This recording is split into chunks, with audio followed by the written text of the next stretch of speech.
You rebellious daughter! His Majesty's royal edict for recruiting talents. How dare you tear it down? Are you trying to get our whole family killed? Didn't I just set up a scam and swindle over $1 billion from those foreigners? Wasn't I about to pop some champagne to celebrate? Where the hell am I right now? You brat! Get down here right this instant. Haven't you embarrassed us enough? Hey, just you wait!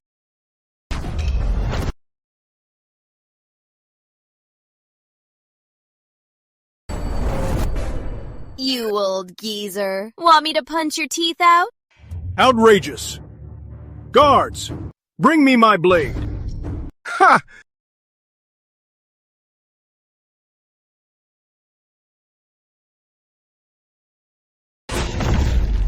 Old man, are you serious?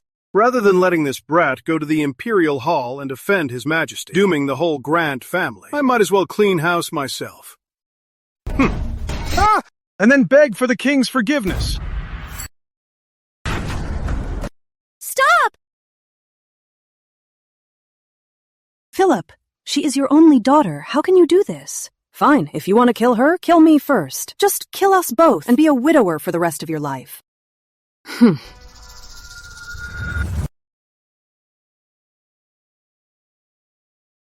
Hey, look!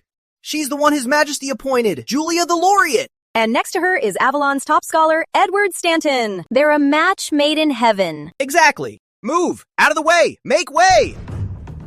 Ed! What are you doing here? Ed, tell everyone that we are the perfect match. Go on, tell them.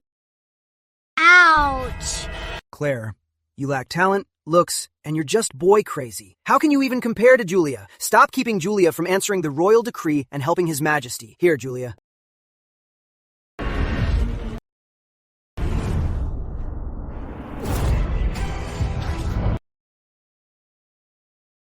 Julia Moon, you stole my fiancé. You want to answer the decree? In your dreams. So, I've transmigrated into a jealous, boy-crazy girl who secretly ripped the royal decree? This cheap dad is so furious because His Majesty demanded that whoever answers it, man or woman, must have world-class talent to govern the state. Otherwise, it's considered deceiving the king. But the original owner only knew how to chase after men all day. What does she know about governing? Move aside, my wife. You know very well what your daughter is like. If she goes to the Imperial Hall, who knows what kind of disaster she'll cause? Dad.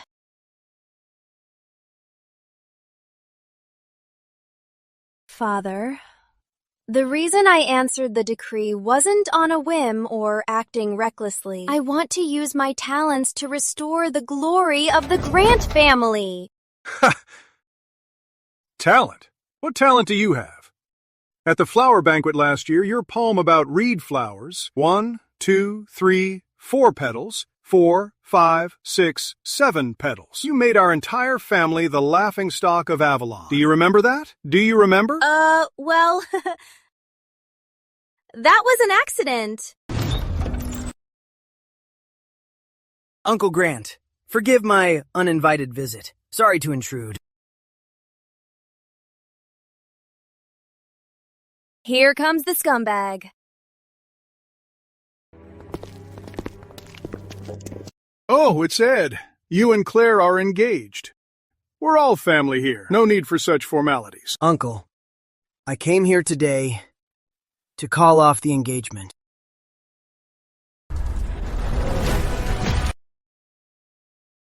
Edward Stanton, you insolent brat! The marriage between the Stantons and the Grants was arranged when you were kids. The wedding is right around the corner.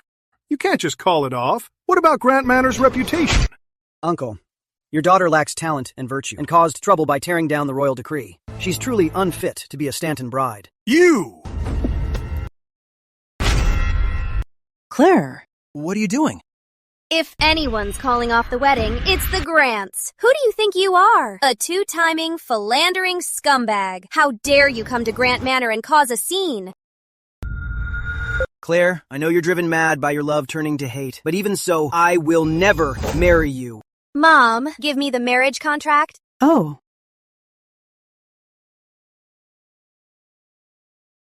Here you go. Get out! You!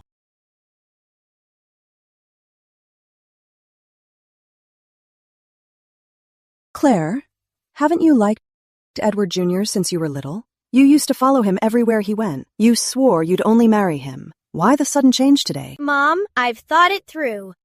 When Grant Manor was at its peak, the Stantons were eager to marry into our family. Now the new monarch is enthroned, power has shifted, and Grant Manor is in decline, so they can't wait to cancel the wedding. Edward Stanton is truly not a good match. You really thought it through? Of course. You aren't totally hopeless. But don't think this means the royal decree incident is over. Let's go. Come to the Imperial Hall and beg His Majesty for mercy. Dad, gently. I can walk on my own. Don't worry. Today at the Imperial Hall, I'll make sure His Majesty sees me in a new light. I'll revive Grant Manor and make the Stantons regret this completely.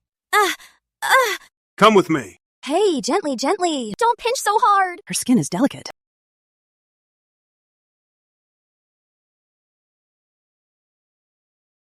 Ouch. Oh, you child. When we're in the Imperial Hall, you better behave. I don't expect to impress the Emperor. Just don't mess up. Otherwise, not just you, but the entire Grant Manor will go down with you. Understand? Yeah, I know. The one who took the royal decree, Claire, daughter of the Deputy Minister of Finance, approach the throne. Coming!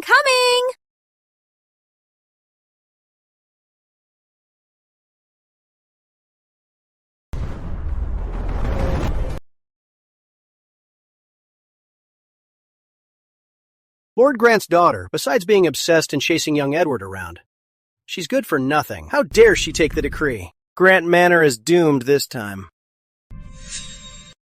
I pay my respects, Your Majesty.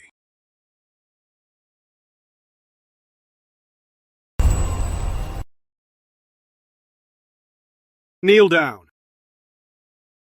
Your Majesty. You may rise. Thank you, Your Majesty. Claire, today, you won't leave here alive. Your Majesty, I am at fault. Claire misunderstood my bond with Julia, so she beat her to it, and rashly took the royal decree. Edward, that bastard! He can't wait to see me dead, framing me for defying the crown and recklessly taking the decree. Oh. Tell me, what's going on? Your Majesty, I took the decree to solve your problems. Who in Avalon doesn't know you can't even write a poem? How could you solve his problems? Your Majesty, test me with any question. If I can't answer, or if you're not satisfied, I'll accept any punishment. All right, let me ask you. If you personally killed your enemy's entire family, and while looking at the floor full of corpses feeling completely satisfied, you discover a child hiding in the house, what would you do?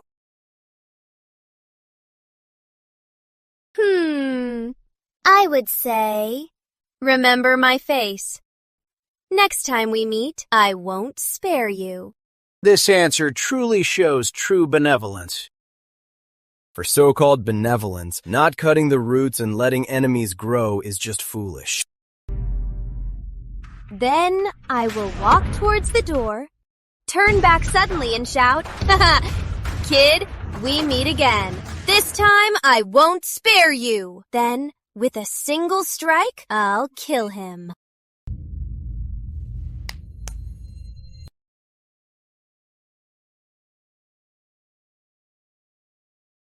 He's just a child. How could you do that? You're an absolute monster! Your Majesty, my daughter is ignorant. Her nonsense has offended you. I've failed to discipline her. Please punish me. Punish? Why would I do that?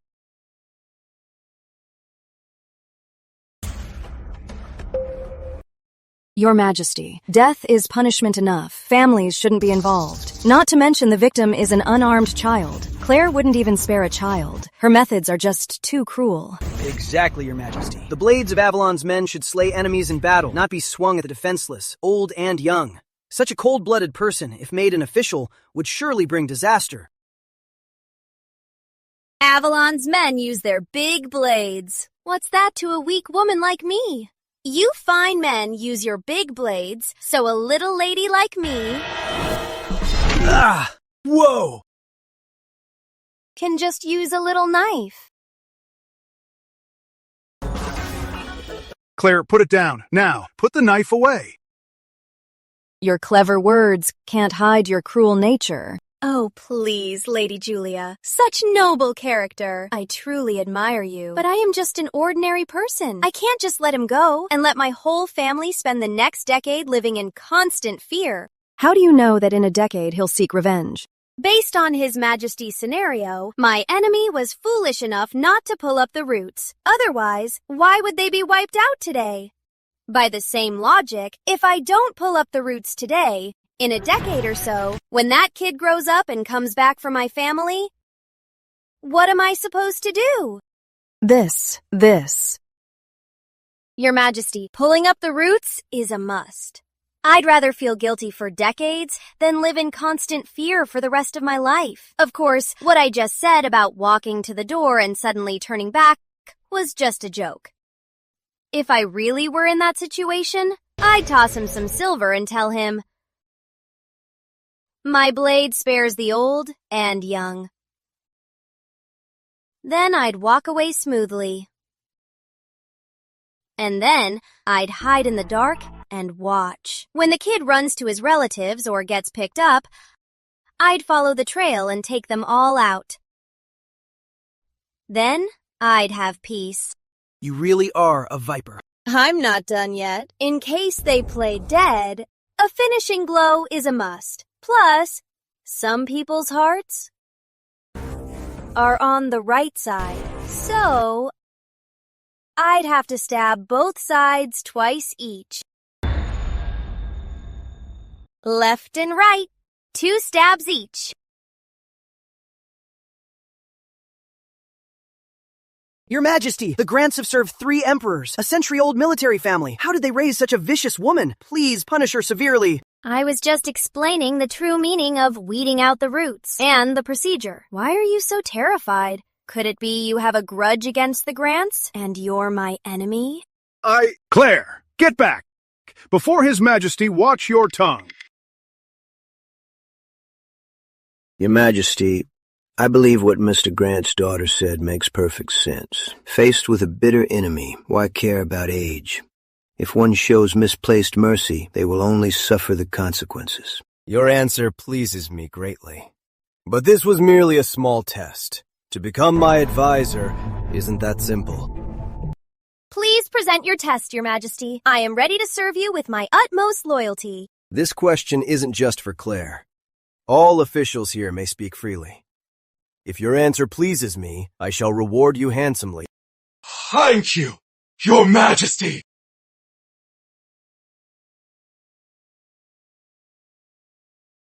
Reporting to Your Majesty, I am William Rivers, Governor of Riverfield. A tea merchant has come to Riverfield wishing to lease a barren mountain to plant tea. I have made a rough estimate. If the deal goes through, the Crown could collect rent amounting to a massive 100,000 taels. However, the tea merchant requested that the barren mountain must be fully reclaimed by the government before handover. Currently, the government treasury is empty and the commoners are idle. The land reclamation is urgent, but the merchant is losing patience and intends to leave. I beseech Your Majesty's judgment. This is from the Governor of Riverfield, a memorial that was just submitted. Our treasury is currently empty. If we get these 100,000 taels of silver as revenue, though it's a drop in the bucket, it could encourage many merchants to follow suit. Word will spread from 1 to 10 and 10 to 100. The treasury's crisis will naturally ease. But the tea merchants want the wasteland cleared before they rent it. Clearing it needs manpower, so we must hire people. Your Majesty, that's easy. The government pays and doubles the wages. Why worry about finding workers? The treasury is empty. It's already hard to maintain. If we double the wages, where would the money come from? Can we get the rent in advance? Human nature is greedy. If they get double wages, they'll want triple. Otherwise, they'll slack off. With endless greed, how could they yield easily? Forgive my ignorance. Please punish me, Your Majesty. Claire, do you have a better plan? Simple. The only hard part here is the greed of human nature. I happen to have a plan called the monkey trick. It perfectly cures greed. Easy for you to say. Let's see your great plan. Please issue an order, Your Majesty, for the governor of Riverfield to hire a dozen locals with high pay to clear the wasteland. Is that it? His Majesty just said human nature is greedy. To put it simply, isn't that just paying a high price? Why do you talk so much? I haven't even finished. What's your rush? If you want to show off so badly, here, you take the floor. Go on. How can you be so rude? Julia, you're talking a bit too much today. Forgive me, Your Majesty. Are you going to speak? If you won't, I will.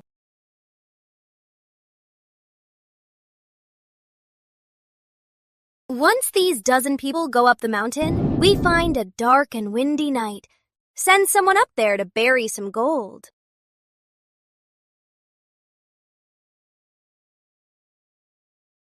Bury gold? Exactly. The next day, when work begins, we guide the workers to dig it up. The government then makes an announcement calling it a gift from heaven. The government won't take a cent. It all goes to the finders. This way, it'll surely cause a huge uproar. This. By doing this, the government won't spend a dime. The people will drag their entire families and their hoes up the mountain to clear the land. I dug some up too. By using human greed as the driving force, no one can resist the temptation of a sudden windfall. That actually might work. What kind of plan is this? The government still has to spend gold. I just said the treasury is completely empty. General Warren, surely you didn't expect to get the job done without spending a single cent. Though this plan requires some gold, but it remains manageable. This is already the best solution. Oh my, it seems old General Warren has quite high standards. No worries, there actually is a way to do it without spending a single cent. What if I told you that the gold buried on the mountain is just gold leaf on the outside, and inside it's just copper and iron?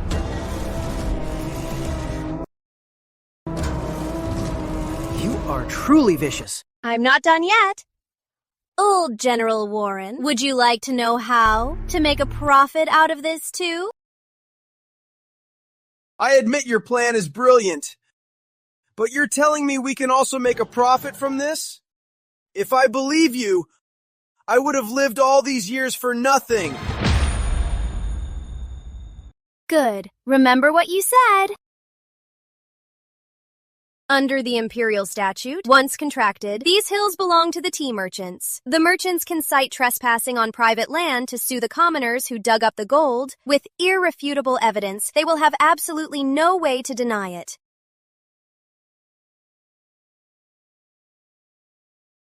And then what?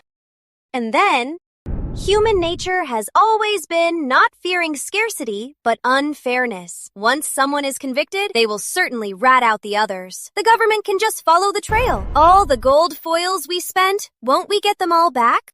Okay, fine, even so. What about the money you promised? We haven't made a single cent. Claire, will you give me another surprise?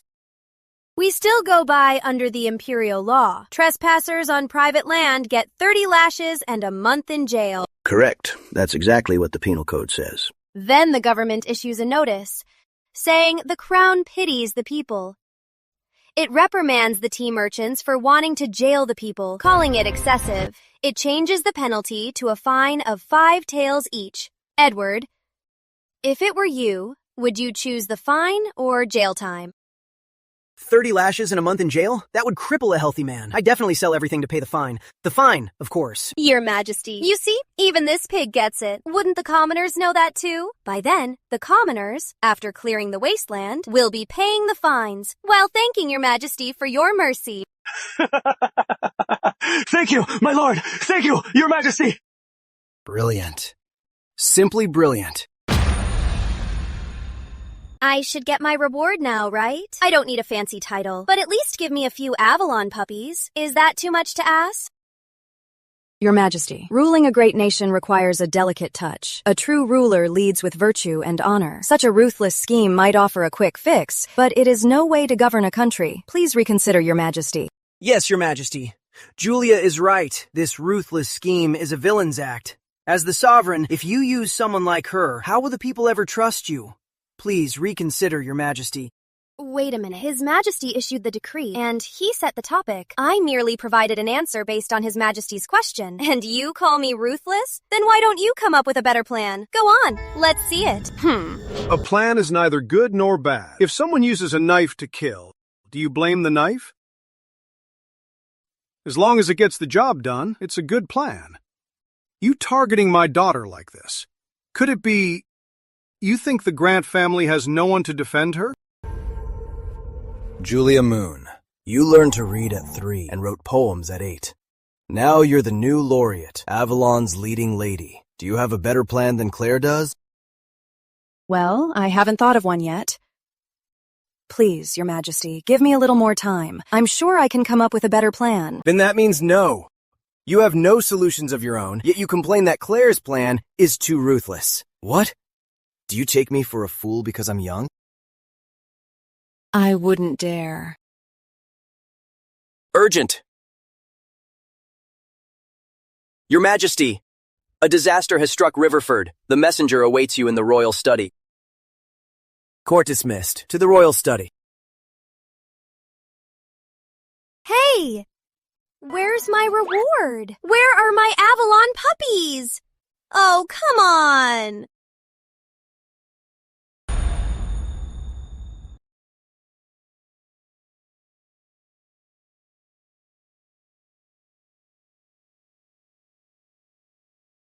Dad, why are you looking at me like that?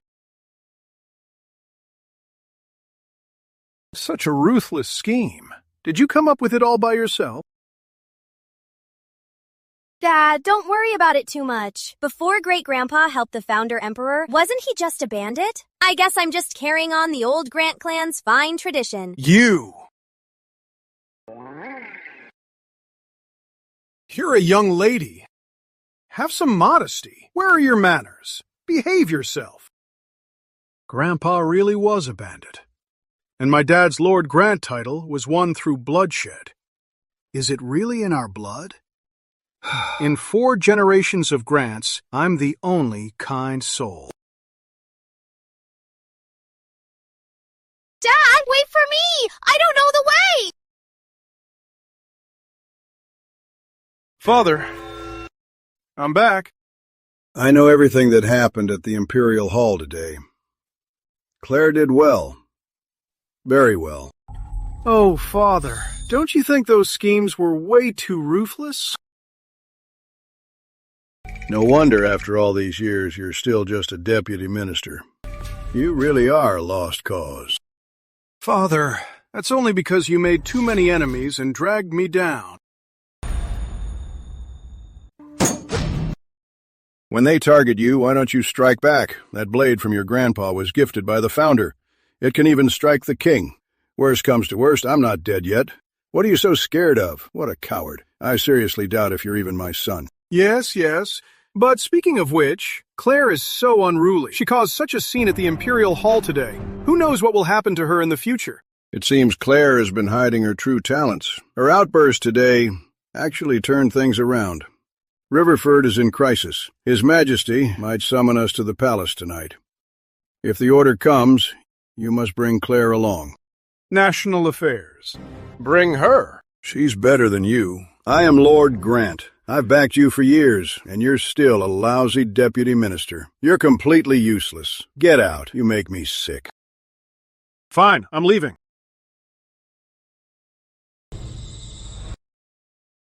What a disgrace. It's an absolute disgrace. How dare Claire humiliate me in court like that? Claire's been hiding her talents. She's got some tricks up her sleeve. Today, she managed to turn things around. Dad, did we really misjudge her? Not necessarily. Since there was no reward, it shows His Majesty hasn't made a decision yet. Now that Riverford is in crisis, His Majesty will definitely need a good strategy to deal with it. That Claire, although she has some vicious schemes, when it comes to national affairs, she's still unpresentable. True. that Claire treasures me so much. Even if the Grants regain their glory, she'll probably still desperately beg me to take her back. Besides, I'm Avalon's top scholar from a prestigious family. The one to be my wife must be like Julia. Her beauty and talent must both be first class. Royal Decree! His Majesty orders the immediate summons of Claire Grant, Philip Grant, Richard Stanton, Edward Stanton, Julia Moon, and others to the palace for an audience.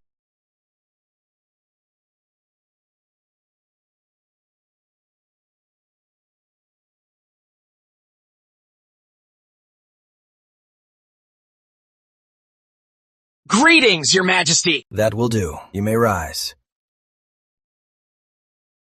Captain Owens, show them the reports.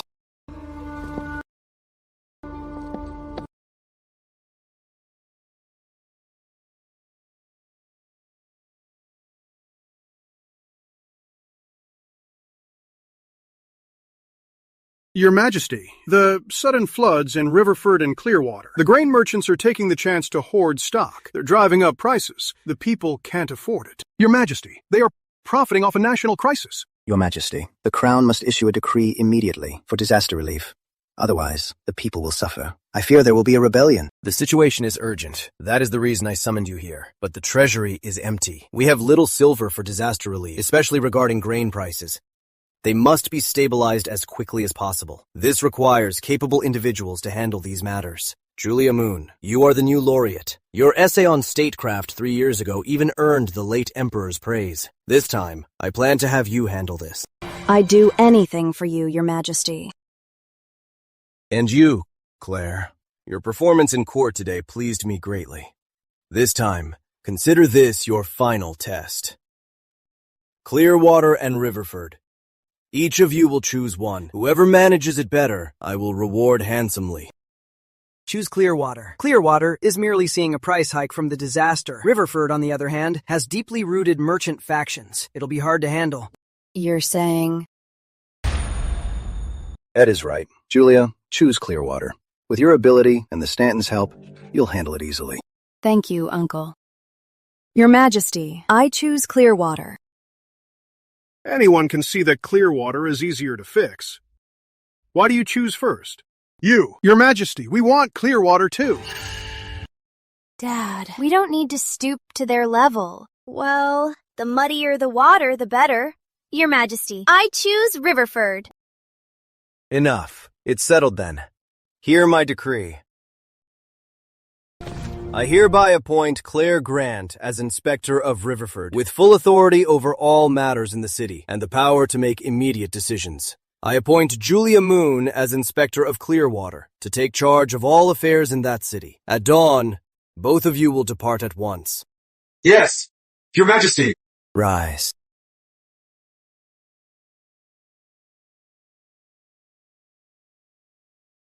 Your Majesty, do you have any cute puppies? What is a cute puppy? A sunny and handsome guy with an 8-pack. This. Captain Owens, I think you actually fit the puppy description. Your Majesty, I am a man, not a dog. Claire, get the job done, and whatever you want, I will gladly give you. Now, you are all dismissed. We take our leave. Captain Owens, Claire Grant, Edward Stanton, and Julia Moon. These three, what do you think of them? Your Majesty, Julia and Edward are both top-tier talents. Governing the state is easy for them. As for Claire, she might be a bit clever, but she's ultimately unrefined. You're saying Claire is sure to lose? I only know that running a city takes more than petty cleverness. For an empire to last forever, you must rely on people like Julia and Edward. But I have a feeling that Claire is the one I've been looking for. Captain Owens, tomorrow morning, you'll accompany Claire to Riverford. For one, the situation there is chaotic, so you must ensure her safety. For another, observe her every move closely. Every single detail, report back to me. Yes, Your Majesty.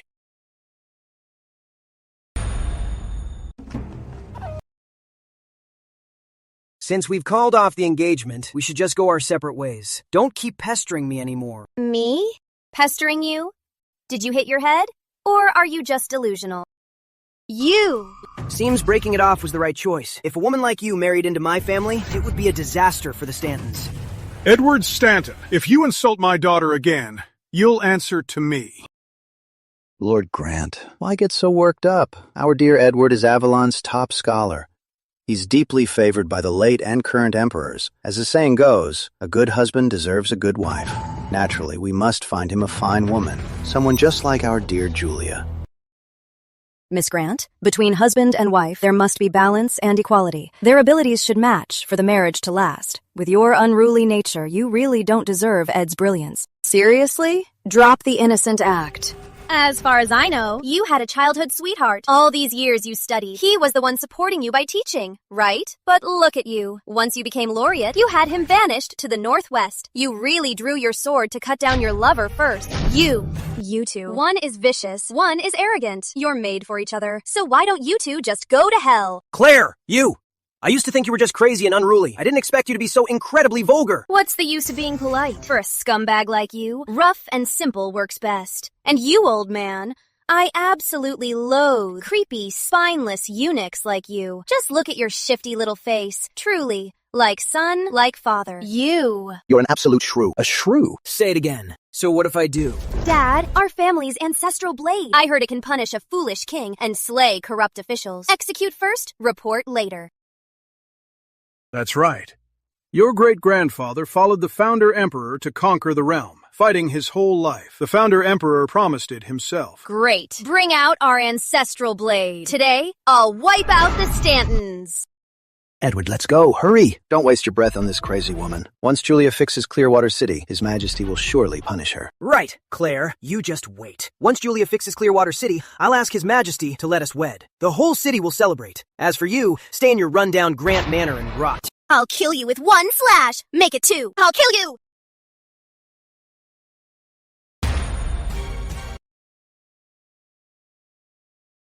Riverford is a disaster zone right now. It's nothing like Avalon. Once you get there, make sure to take care of yourself.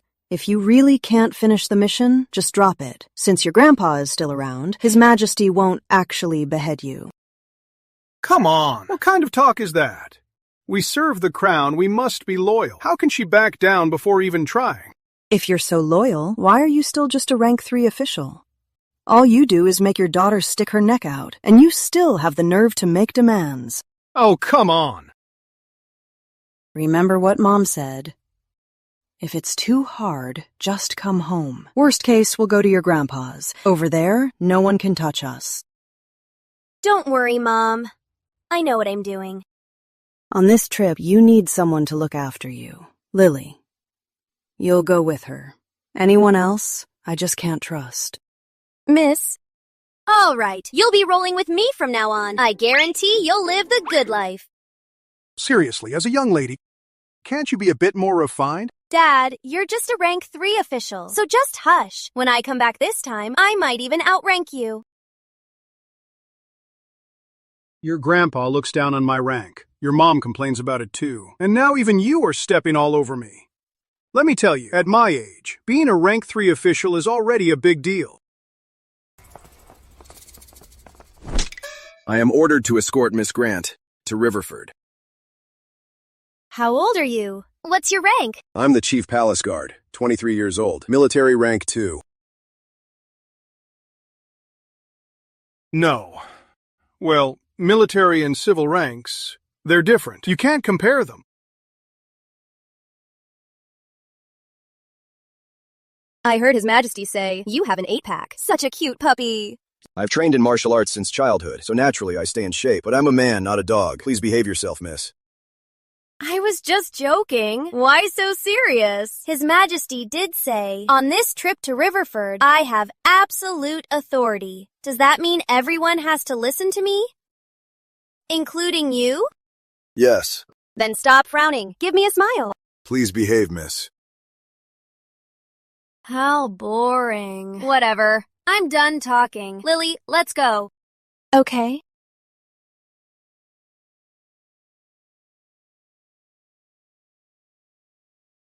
I wonder if Claire's trip to Riverford will go smoothly. Don't worry. Even Father said, Claire is hiding her talents. She'll figure it out. She's stuck with such an incompetent father like you. She can only rely on herself.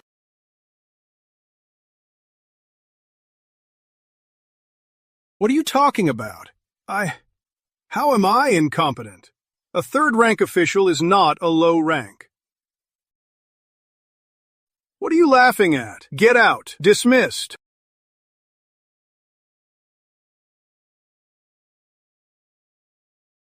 Inspector General, why isn't she here yet? She'll be here soon. Please don't worry, sir. Grain prices are soaring. The Barons Quinn, Harper, Lane, and Lincoln are all defying orders. They raised it from 40 coins a bushel to a whopping 100 coins a bushel. The people are suffering. How can I not worry? They're here. Mayor. The Inspector General is here.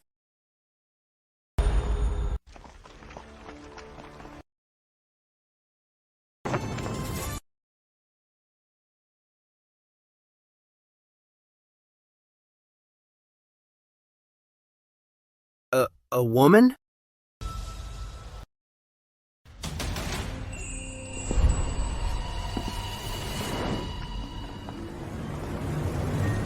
I am the Chief Palace Guard, escorting by royal decree the new Riverford Inspector General Claire Grant. Miss Grant is taking her post. Mayor of Riverford, step forward and greet the inspector. I, James Doyle, greet the Inspector General. Greetings, Captain Owens. No need for formalities. Let's talk inside.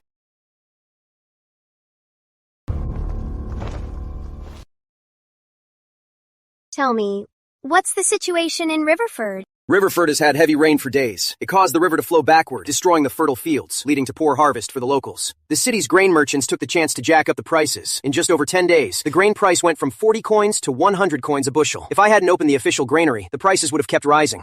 How many people are in the city right now? 103,627 households. That's so precise. I see Mr. Doyle looks very tired. You obviously stayed up for a few nights. Seems you are a good official. I have limited abilities. I can't save the people. Please have pity on the people. Petition the Crown for relief. The Crown has no extra grain. His Majesty is worried too. Besides, we handle our own affairs behind closed doors. If every little problem makes you beg the king, then what are you officials even here for? Do you have a plan, Inspector? Yes, I do. The first step is to close the official granary. Are you joking with me, Inspector? Even with the granary as a backup, grain prices are still soaring. If we close the granary, the prices will instantly skyrocket. Let me ask you, inside this granary, how much grain is left? How many days can it feed our 100,000 citizens? Close the granary immediately. This is an order, not a discussion. But Inspector, this move will inevitably cause grain prices to keep soaring if it sparks public outrage. Within 7 days, if Riverford's grain prices don't drop, I'll bring my own rope and hang myself on the city wall. Also, go notify the 4 barons to come here for a talk. Tonight. Come on, drink up.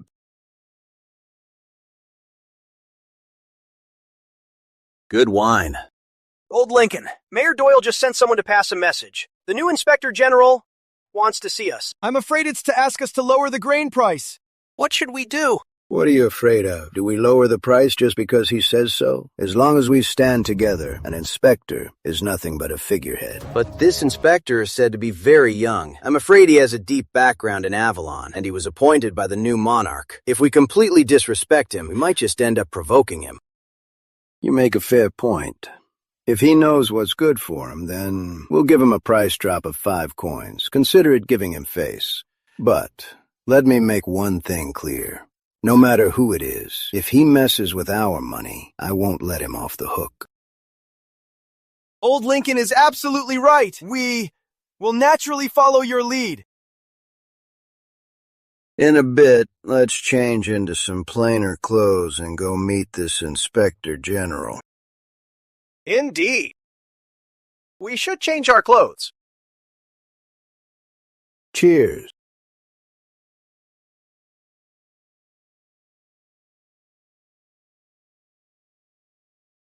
River Ford is located by the river.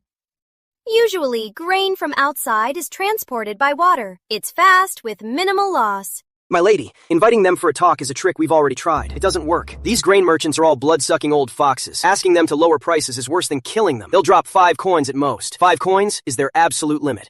Mayor Doyle, you need to stay calm. They're just a bunch of locals who don't even understand basic economics. I could sell them out, and they'd still count the money for me. Inspector. Mayor, Inspector General, the 4 grain barons are here. We pay our respects, Inspector General, and to you, Mayor. Are you blind? The Inspector General is right here. A woman? What? Is there a rule that says women can't hold office? We are just simple country folk. Please excuse our ignorance. Forgive us, Inspector General. Please forgive us, Inspector General. I've heard the 4 of you have been doing business in Riverford for decades. You are well-known wealthy merchants here. Why are you dressed so shabbily? The disaster in Riverford is severe. The common folks have nothing to eat. Our hearts ache seeing them like this. Yes, Inspector General! We all do business in this place. How could we not care for the people here? So after the disaster struck, we gave generously. And now, we are completely out of resources too! So it seems, the 4 of you are truly benevolent merchants. I was sent by His Majesty to this place to take the position of Inspector General in Riverford, all for the purpose of saving the people of this city. Since the Inspector General came in person, we naturally must show our sincerity. We volunteer to drop our price by 5 coins, selling grain at a loss. The Lane family too! The Harper family too. The Quinn family too. 5 coins? Since the Inspector General has spoken, we naturally must show greater sincerity. 8 coins. This is already our limit. Idiots. When there's money to be made, why would you drop the price? I am ordering you to raise the grain prices up to 150 coins per bushel. If anyone charges a penny less, I'll kill you myself. Inspector General! Who told you to speak? Did I give you permission? Everyone, don't tell me you want to let this fat piece of meat slip away? Inspector General, are you serious? I don't have time to joke with you. But since you're getting a good deal, you should know how to share a little bit of the profit. For example, I see this manor is in disrepair. I'm really not used to living here. Don't worry, Inspector General. Our 4 families are willing to offer 30,000 taels to repair the manor for you. 30,000. Barely enough. I came all the way from Avalon and haven't seen much of the river. I heard Riverford has a river, but the flood already destroyed the embankment. I want to see the view, but I have nowhere to go. 30,000 isn't enough. Isn't she a bit greedy? You came from afar. It's Riverford's blessing that you appreciate our scenery. We absolutely can't let you leave disappointed, so we've decided to offer another 30,000 to repair the embankment. What do you think? I just love doing business with shady merchants like you. Smart and quick to catch on. So it's settled. You guys go back and get ready. As soon as the 60,000 arrives, the notice will be posted. All over town tonight. Thank you, Inspector! Go on now.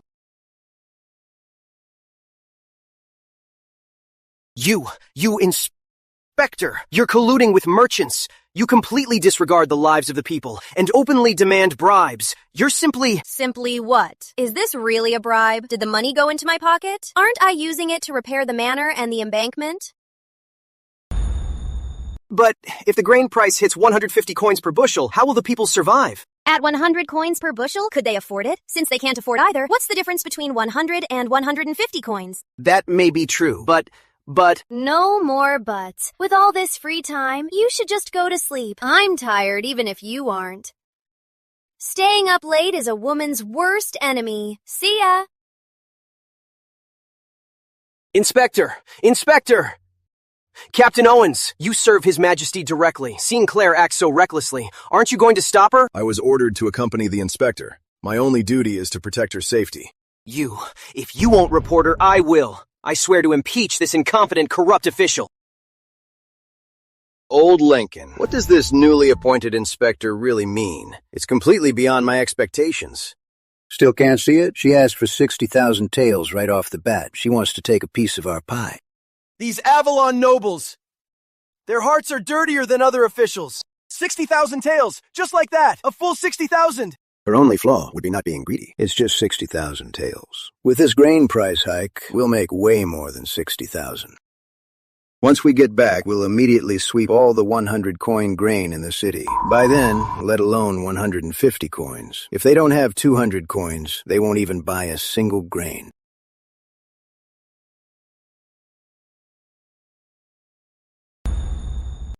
Your Majesty, urgent report from Riverford. Is there news of Claire? Bring it up immediately. I'd like to see, on her very first day, how much she managed to lower the grain price in Riverford.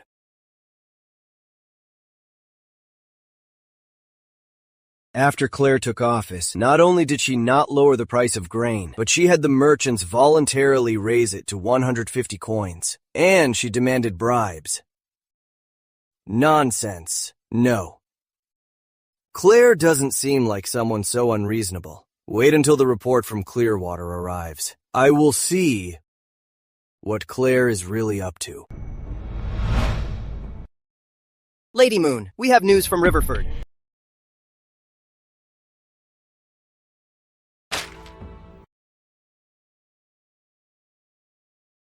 This Claire.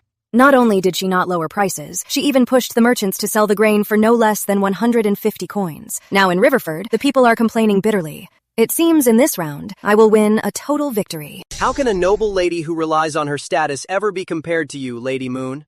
Upon arriving in Clearwater, you pressured the merchants to lower the price by 5 coins. You opened the official granaries and bought grain from the market. Today, the price dropped another 5 coins. A full 10-coin decrease. I am truly in awe. Lord Grant holds immense power. Even the Stanton family can't compare. Yet Claire didn't use her status to pressure the merchants. She took a 60,000 tael bribe instead. How utterly pathetic and so stupid. How could she steal Ed from me? Master Edward is like the blazing sun. No matter how noble Claire's status is, she's just living off her family's legacy. How could she ever match the brilliant Master Edward? You sure have a way with words. Pass down the order. Have Clearwater's grain merchants lower their price by another 8 coins. The grain price in Clearwater is already 90 coins a tael today. Drop another 8 coins? Those merchants probably won't accept it. I've already calculated it. Their costs are between 50 and 70 coins. Even if we lower it by another 8 coins down to 82 coins, they still make a profit. I'll let them make money as long as they aren't greedy. But if they get too greedy, I will make sure they pay the price. As an official, you need balance. Use the stick, then offer a carrot. That's the way to govern. Understand? You're a master strategist, like a legendary tactician reborn. I am in absolute awe. You may go. After this victory, the name Julia Moon will shine throughout Avalon. Claire, so what if you're high-born? I'll prove with my skills that I alone am Avalon's leading lady. Let's in! Let me in! 180 coins a bushel! How are we supposed to live? My lord, I'm begging you on my knees. Please open the granaries. Otherwise, my whole family will starve to death. Those blood-sucking animals! They'll get what is coming to them! Animals! Let us in! Let us in! Over the past few days, the 4 grain barons bought up all the grain on the market. The price has skyrocketed to 180 coins a bushel. At this rate, with the people this angry, a riot is bound to break out. Hey, where is the Inspector General? She went to Scarlet House. Scarlet House? A brothel? She's a woman. Why would she go to a brothel?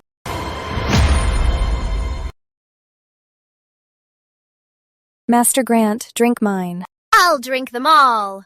Good wine. Keep going, keep going. What are you staring at? Lily, drink.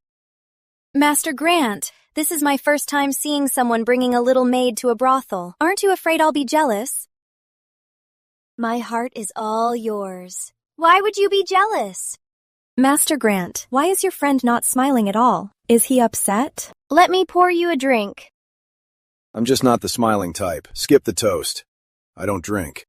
Master Grant, you've come 7 days straight, always to this exact room, staring outside all the time. I've looked outside too. It's just a dock, with cargo ships coming and going. What's so interesting? Let me ask you, do you know what's inside those shipments? I heard out-of-town grain sellers learned that here in Riverford, grain prices soared, so they brought grain here to sell. Recently, Scarlet House got quite a few out-of-town guests who made money flipping grain. Exactly! They're exactly who I've been waiting for. Ah, Mayor Doyle! Come, have a drink. I'm in no mood for drinking. Enjoy it yourself, Inspector. How boring. All right, you girls may leave now.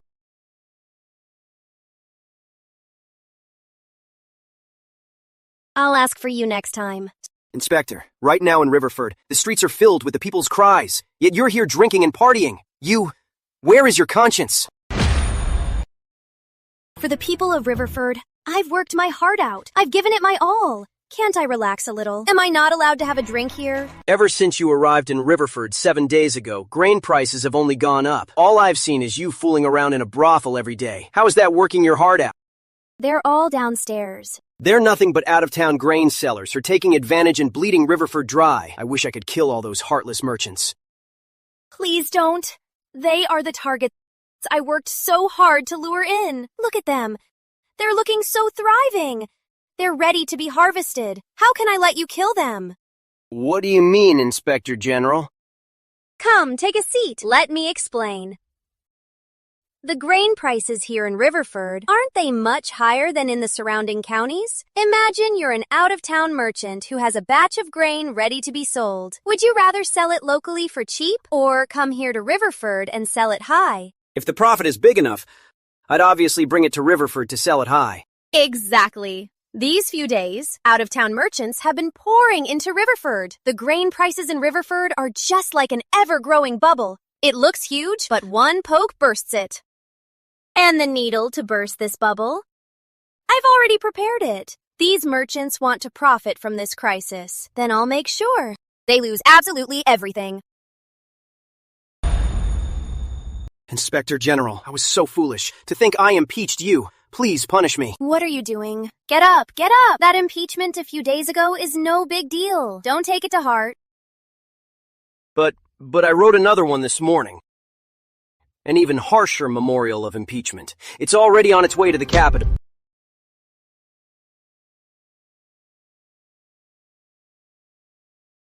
I'll write a letter right away and send it urgently to the Capitol to explain everything for you, Miss Grant. Fine. As for you, have the office issue an official notice right now. Say that Riverford plans to open the state granaries and sell grain at a price of 105 coins per bushel. Understood. And one more thing. Tonight, send your men outside the city to fill some sacks with sand. The more, the better. I have a big plan for them. Just make sure word doesn't get out. Yes, I will take my leave now.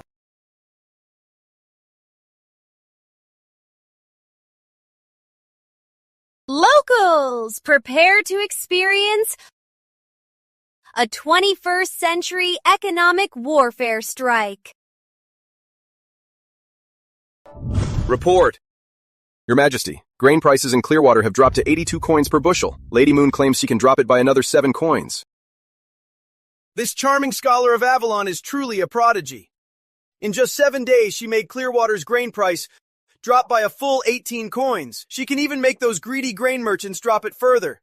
Such skills make her stand above the rest. It's mainly thanks to your Majesty's great fortune. To solve problems for your Majesty is her honor. Well done. Report. Riverford's grain prices. We have the latest news. Hurry! Tell me now. How much did Claire drop Riverford's grain prices?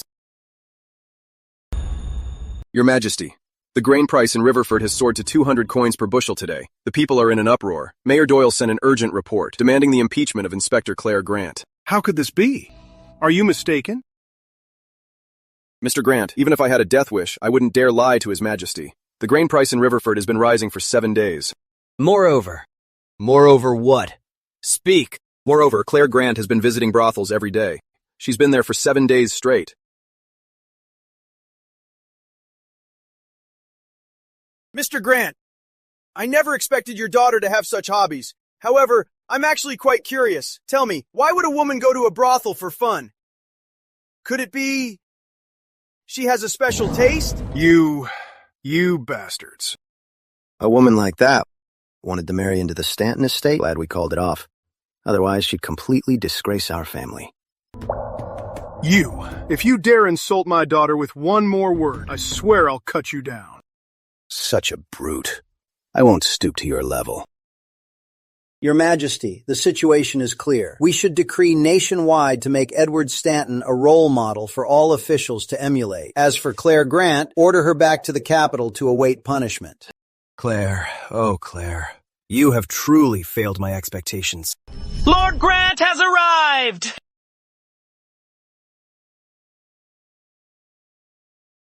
Greetings, Your Majesty. No need for formalities. You came all the way here. Is something the matter? Please, speak freely. Today I'm here to ask Your Majesty for a favor. Give my granddaughter 3 more days. If things don't improve by then, whatever the punishment, the Grants will accept it. But within these 3 days, if anyone talks about punishing her, my blade will take their head.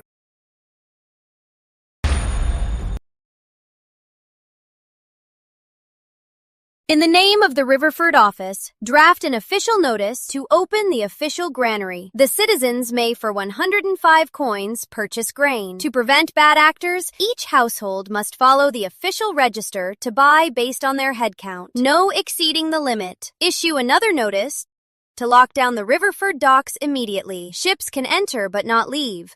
Violators will be executed. Inspector General, the granary is running low. Even with the restrictions, I doubt it will last long. What happens if we run out?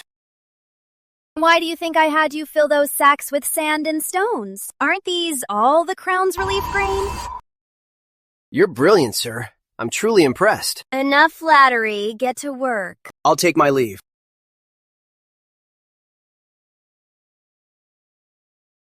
Hey, why are you looking at me like that? From the very first day you arrived in Riverford, you've been laying this trap. What else? Did you really think I like brothels? I apologize for misunderstanding you the other day. So you're not completely expressionless. You actually have other expressions. If you really want to apologize to me, give me a smile. I'd rather die than be humiliated. Boring. But the 4 grain barons are deeply rooted. They won't surrender without a fight. Whatever they do, or think, I already have a plan. Did you really think the official granary was my trump card? No. The out-of-town grain merchants will be the final blow that finishes them off. Old Lincoln! The magistrate suddenly opened the official granaries. They're selling grain for just 105 coins. What are we supposed to do? That dog of a magistrate took our bribes and turned right around to backstab us. What a scheme.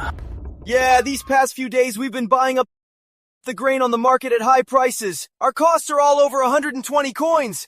If this keeps up, we're gonna take a massive loss. What's the panic? How much grain is in the official granary? Don't we already know? Send someone to buy it immediately. However much she releases, we'll eat it all up. I don't believe she can just conjure up more grain. Once the official granary is empty, then Riverford will be under our control. All right, we'll do as Old Lincoln says. Bad news, Miss Grant. In the grain buying line, a bunch of unfamiliar faces showed up. I suspect they're the 4 barons people. Want me to take my men and clear them out?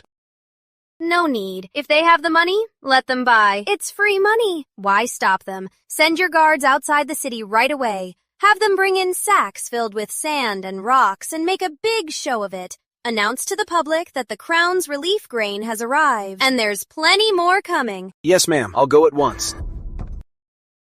Not bad. This lapdog is getting handier to use.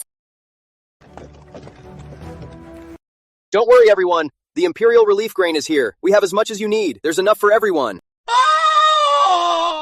Manager, we came all the way to bring grain from Eastbrook. We barely made any good money, and the state is releasing grain. What are we gonna do? You're asking me. Who should I ask? I'm stressing out too. Our grain cost is only 60 to 70 coins. How about we lower our prices? Otherwise, in a few days, if the state drops its price first, it'll be too late for us to follow. We can still make a profit now. In a few days, we'll be losing money. Lower it. Lower the price. Put up the sign. 100 coins per bushel. Hurry.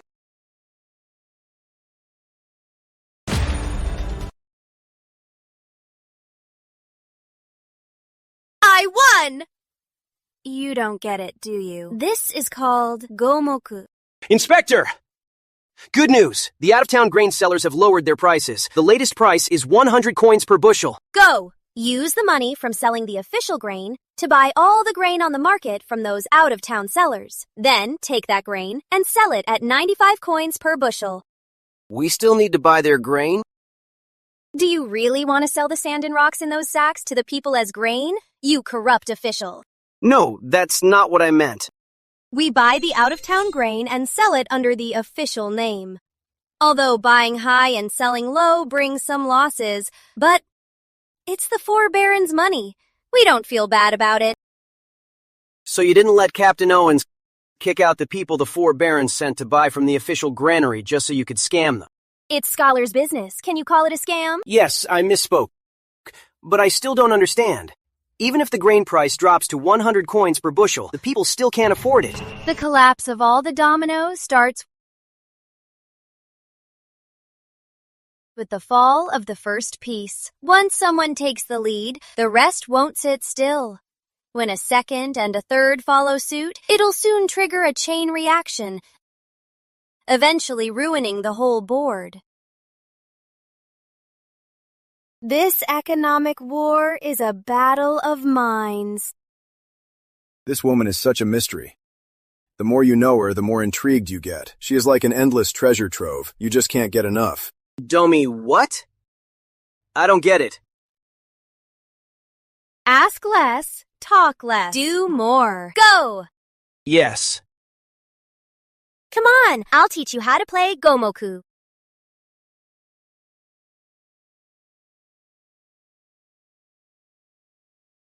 Boss, official grain dropped again. 95 coins a bushel. My purchase price is 57 coins, plus shipping and loss. As long as it's above 65, we still make a profit. Lower the price. 93 no, 90 coins. Too late, boss. Harvest Grain Co. and Shenford already dropped their price to 88 coins a bushel. The locals are all going there to buy grain. That bastard Mr. Hood. We're all outsiders trying to make a living, and he's such a coward. But didn't we lower our prices first? Cut the crap. Lower the price. If they sell at 88, we sell at 85. Got it. 85 coins a bushel. Look, everyone, it's 85 over there. Hurry, let's buy some. 80 coins a bushel. The price dropped again over there. It's only 80. Let's go. 75 coins a bushel. 70 coins a bushel. Old Lincoln, this is bad. The official granary dropped prices, causing a total market crash. Those out-of-town grain sellers have dropped their prices to as low as 65 coins a bushel. I understand now. I finally understand. First, make us raise prices. Then, attract the out-of-town sellers. Finally, drop prices so we buy it all up and use our money to buy the out-of-towners cheap grain. That way, they still make a profit. Old Lincoln! Young Claire, how ruthless. Old Lincoln, you're the backbone of our group. At this critical moment, we can't afford to lose you. Gentlemen, we are on the brink of ruin. Our only option now is to hold out. Wait for the out-of-town merchants to sell out their stock. Then we will win for sure. But who knows about the out-of-town merchants, how much grain they actually have? Besides, they say the Imperial Relief Grain is already on its way. If that's true and we hold out, aren't we doomed?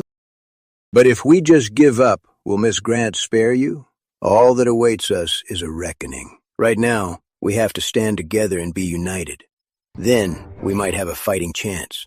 If anyone gets scared and secretly sells their grain, we are all completely doomed. Old Lincoln, don't worry. We will fight to the bitter end. Not a single grain will enter the market. Exactly. Our four families stand united. We'd never do something that hurts us all. Right, we'll get on it now. Master, I'll give the order now. Our Lincoln shops won't drop the price a cent. Idiot. If I don't sell it, what if they sell it in secret? Give the order. We won't sell publicly. Sell the grain in private as quickly as possible. Sell it at 10% below market price. Go. But if we do that, we'll lose money. The grain we bought at high prices will definitely be a loss. But most of it is old stock we bought cheap. It balances out, so we won't lose much. Better than losing everything. Go now. Yes, my lord. Anyone who doesn't sell is a fool. Hurry back to the manor. Clear the stock out as fast as possible. Haro, at 15% below market price, empty all the granaries. Make it fast. But at such a low price, we'll be losing money. Better to lose some than lose it all. Cut the crap. Just do as I say. Go. Please. You see, merchants are driven by profit. They unite for wealth and scatter for it. Before this, the reason they stood united was because they shared common interests. But once those interests clash, the ones who cut the deepest will be each other. With such a chain of schemes, you've set an open trap they had no choice but to fall into. Your grasp of human nature leaves me in absolute awe. Are you really that sure they'll turn on each other? Maybe they'll risk it all and fight us to the bitter end. You never know. Miss, the Lane family head is here to see you. You see? Here he comes. Inspector General! I know I was wrong. I was just tricked by that old dog Burns Lincoln. I was blinded. Please have mercy on me, my lord. Save my life. Oh my. Where is this coming from, Baron Lane? You four barons are a united front and renowned local philanthropists. So why are you asking me to save your life? Oh, my lord, at this point, please stop mocking me. I'll accept any punishment. Please show some mercy and spare my miserable life. Inspector General, Lincoln, Harper, and Quinn grain merchants are suddenly clearing out their stock. The market price for grain has plummeted. It's already down to 45 coins per bushel, same as before the disaster. I'm impressed. Those three old bastards. They said they'd resist to the end, but the next minute they scrambled to escape. Allied with such vermin, how could anyone achieve greatness? Oh my. Come to think of it, out of the four of you, you're the smartest. Oh my lord! Please show some mercy! Mayor Doyle, Yes, my lord. send someone to his house at once. Take 2/3 of his assets. All of his stored grain will be seized for the official granary. Then we'll consider this matter settled. Understood. My lord, what about the other three? Once they go bankrupt, deal with them accordingly. Wait, are you the mayor or am I? Yes, my lord. Thank you for your mercy, my lord. I am eternally grateful. Don't mention it. I have a soft heart. I just hate seeing people suffer. All right. Now hurry back and get the silver. Baron Lane, this way. You took most of his wealth, and he still said thank you. Miss, you're too wicked. Jimmy! Ah, at your service. Once we get the Lane's assets later, plus the previous 60,000 silver, use it all to fix the office and levy. Understood? Inspector, fixing the levee is fine. But fixing the office?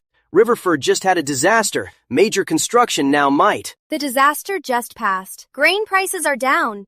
But the people's livelihood is still an issue. Instead of just handing out money, here, a work for relief program is the best solution. The people need jobs and an income. Understand? Ah, I see. Thank you for the guidance. Oh, right. Keep this in mind. You must not pity the people and raise the wages. Everything must be based on the market rate. Also, send men to strictly supervise. Otherwise, it might easily backfire. I understand the stakes. Good. Well then, I'll head back to Avalon now. Oh, so soon? Since you came to Riverford, I haven't properly hosted you. Please, you must stay for one more night. Right now in Avalon, things are probably chaotic. The trip back will take time. I really can't stay. Oh, I feel terrible about impeaching you earlier. I will write a new one to state the facts and report to the Crown. I'll leave it to you then. Lily, pack our bags. We are leaving. Yes. Miss, didn't you want to leave soon? The carriage is ready, but you're not getting in. What are we waiting for? Just hold on a little longer. Any minute now. Inspector! See? Here he comes. Inspector, this is Riverford's specialty tea. Please accept it.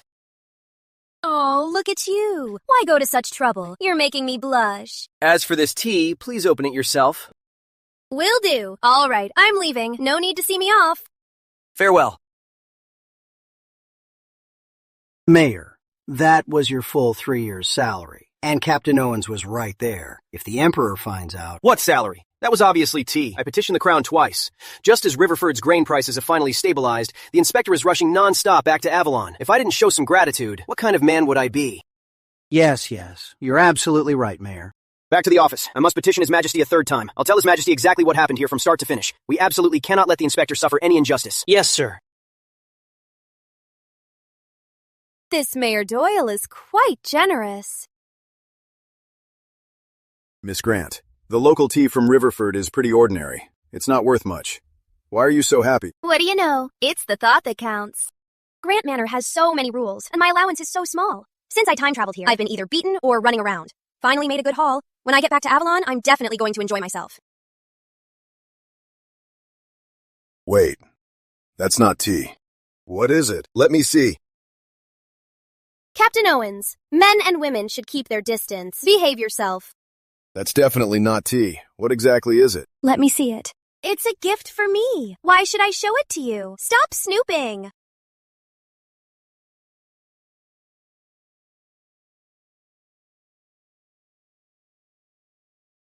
Come on, come inside and get it, if you dare. You win.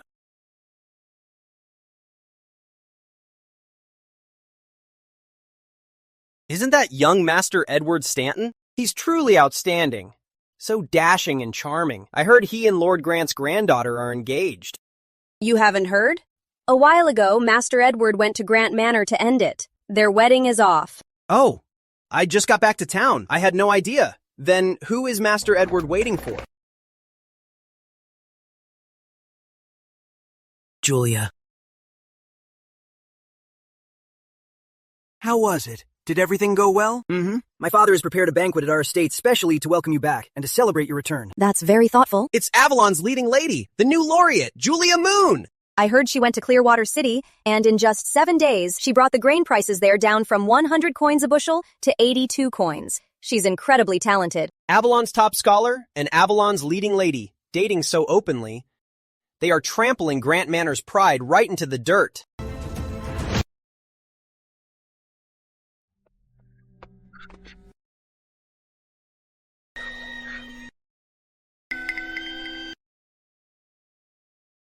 Julia Moon is back in Avalon.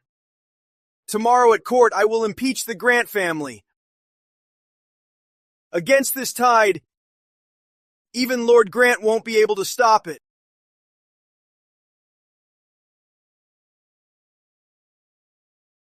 Julia Moon has returned from Clearwater. In just 7 days, she managed to stabilize the grain price at 82 coins. 2 days before leaving, she even dropped it by 2 more, down to 80 coins. Truly impressive.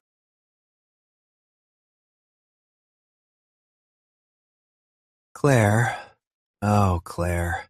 You've actually disappointed me. I used hundreds of thousands of people as a stage for both of you. I thought you'd truly shine and be the one I was looking for. But I never expected. Alas, you're unfit for greatness after all. Your Majesty! Your Majesty! The Mayor of Riverford, Mayor Doyle, sent an urgent report, and a secret report from Captain Owens, for your eyes only. Your Majesty is truly wise. In Lady Grant's 7 days at Riverford, she brought grain prices back to pre-disaster levels, 45 coins per bushel. The city's 4 major merchants have also fallen apart. Her greatest feat was relief through labor. taking wealth from the elites to repair offices and river dikes. This way, the victims won't end up on the streets. It also saved the crown hundreds of thousands in relief funds. Lady Grant's talent shines like a bright moon. We're blessed such talent serves Avalon and Your Majesty. It's truly a blessing for our empire.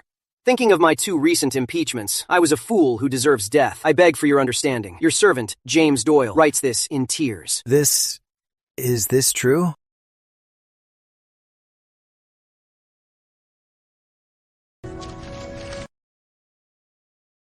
Your Majesty, you were right. Claire Grant's talent is truly astounding.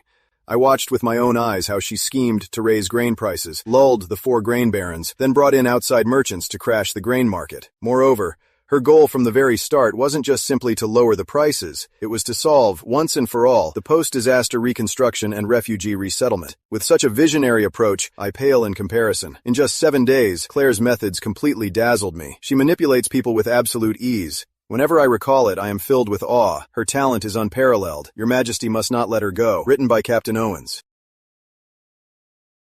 Brilliant! What a Claire Grant. What an unparalleled talent indeed. I just knew it. I never misjudge people. Your Majesty, should I have these 2 reports copied and announced to the officials? No need. Over the past few days in court, those officials kept pressuring me to convict Claire. This time, I'm going to make sure I vent my frustration. Dad. Claire will probably be back tomorrow morning, just in time for the morning court. That woman, named Julia Moon, has managed Clearwater City quite well. According to reliable sources, the grain price in Clearwater City has been lowered to 80 coins. That's a drop of 20 coins. It is indeed excellent. The people of Clearwater City are blessed. My Claire won't be any worse than anyone else. Dad, let's stop lying to ourselves. In tomorrow's morning court, our family is doomed. What's there to be afraid of?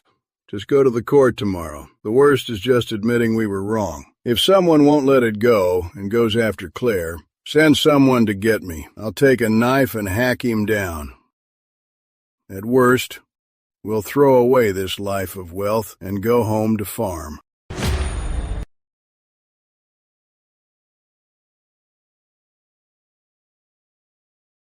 Long live your Majesty! You may rise. Thank you, your Majesty! The disasters in Clearwater and Riverford have eased. Today, I shall give out rewards accordingly. Your Majesty, the new laureate Julia Moon used decisive measures and within 7 days brought Clearwater's grain prices down by a full 20 coins to around 80 coins. She is truly Prime Minister material. I beseech Your Majesty to utilize her talents. I second that! Your Majesty used Clearwater and Riverford as the stage for a contest between Julia Moon and Claire Grant. Now the results are in. The winner is clear. I ask Your Majesty to reward the worthy and punish the guilty. Exactly. Julia the laureate used decisive measures and brilliant strategies. Clearwater City is well under control, and Claire Grant is simply making a mess. How can someone like her compare to Julia the laureate? I beseech Your Majesty to generously reward Julia the laureate and severely punish Claire Grant as a warning to others. Oh, you foolish girl. You've completely disgraced me today.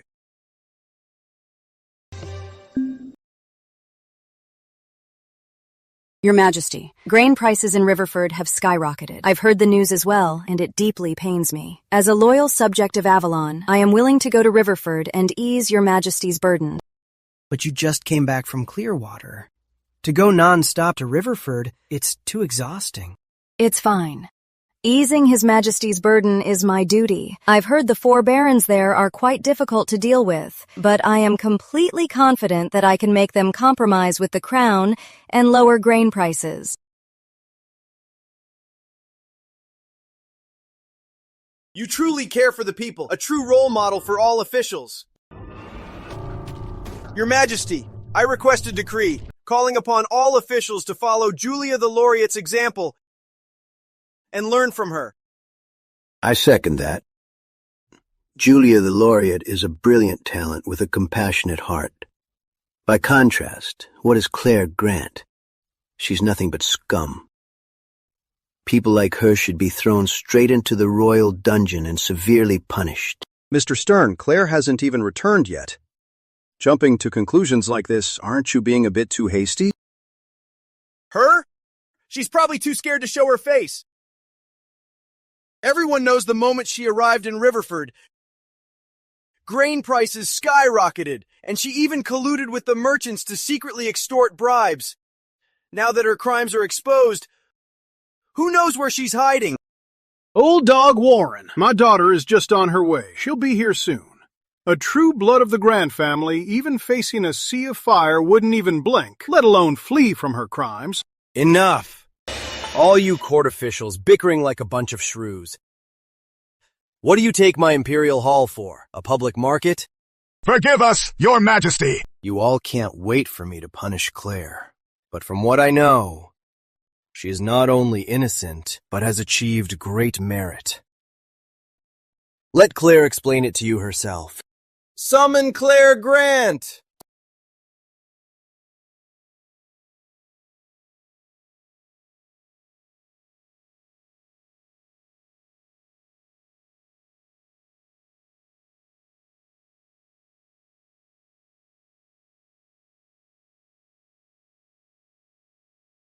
Greetings, Your Majesty. Rise. Thank you, Your Majesty. Claire, tell them what you have done in Riverford. It's really nothing much. I simply brought the grain prices in Riverford from 100 coins per bushel when I arrived, down to the pre-disaster rate of 45 coins per bushel. Along the way, I took down the 4 grain barons and raised a sum of silver to rebuild the magistrate's office and riverbanks. Impossible. Impossible. How dare you, Claire Grant, to make such wild claims in the Imperial Hall? Do you realize you're deceiving the king? That's right. After you arrived at Riverford, the grain prices there skyrocketed to 200 coins per bushel. It's all because you secretly colluded with the 4 grain barons. You extorted bribes from them and ordered that Riverford's grain prices must not fall below 150 coins per bushel. Your Majesty, this lunatic dares to deceive you in public. She should be dragged out and severely tortured as a warning to others. Seriously, I don't get it. Even you know this is deceiving the king in public. Am I really that stupid to you to joke about something like this? Pure nonsense. You're just relying on your background. You're certain His Majesty will consider the Grant family's service to the crown and spare your life. Claire, you really let me down. Since you don't believe me, will you believe Captain Owens? Captain Owens is His Majesty's chief palace guard. Of course we'd believe him. But if you think he'll cover for you, you're dreaming. No need for that. I just need to state the facts. Your Majesty, what Lady Grant just said is completely true. I've detailed it in my secret report. I pledge my life on it. His life on the line.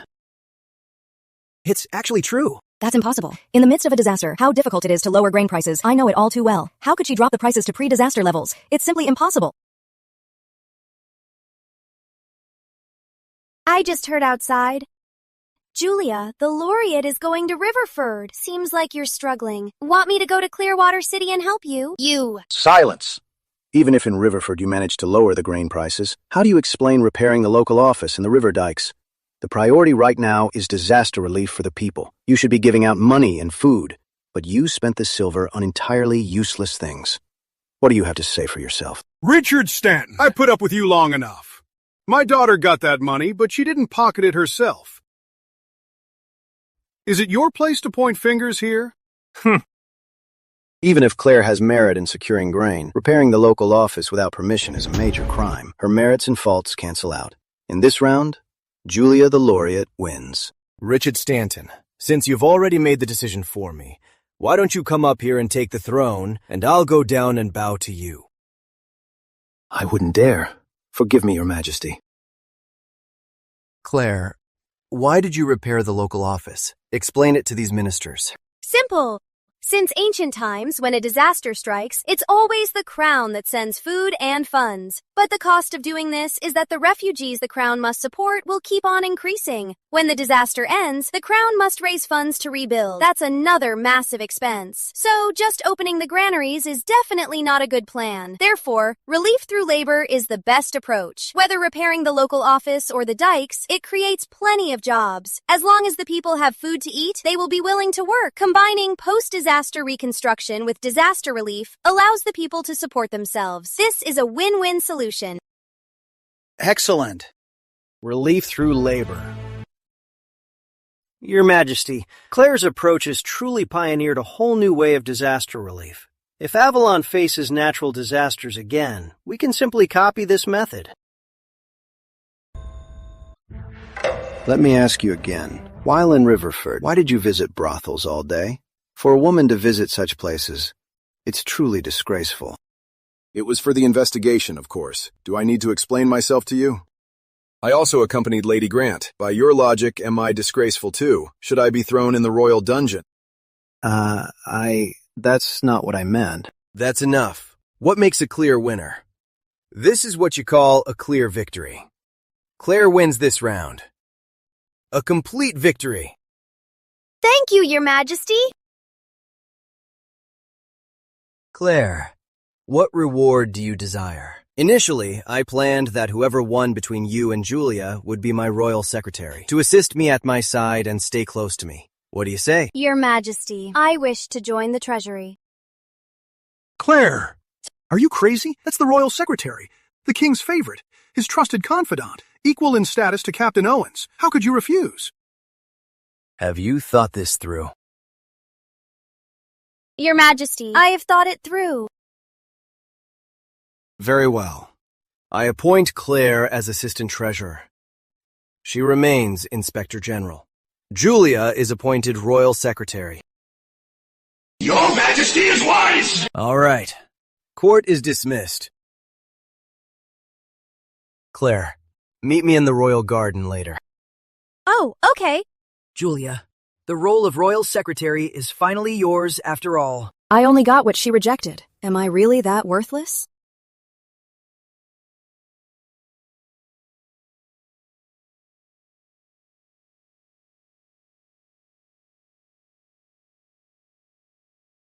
Where is the king? His Majesty is very busy. If he isn't here, he's clearly dealing with important matters. Seriously? He calls me all the way here just to go off and work? Mind your words, Lady Grant. Fine. I'll just take a quick nap. I'm tired of looking at your stone-cold face.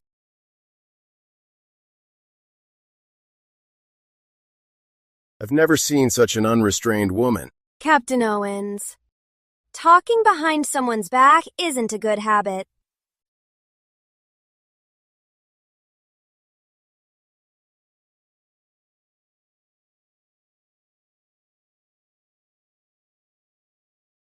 She looks much more elegant when asleep. Such a beautiful woman.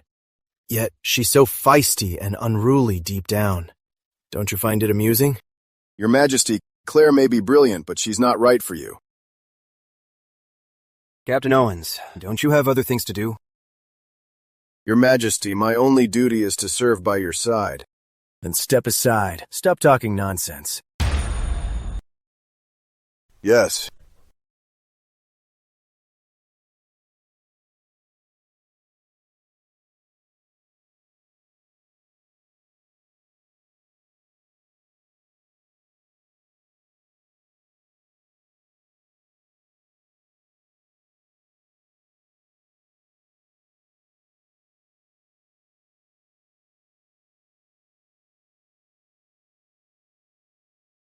You can't, Your Majesty. It's the Imperial robe. What if you catch a cold? I'm young and healthy. A little breeze is refreshing. What if Claire catches a cold? We can have someone bring a cloak.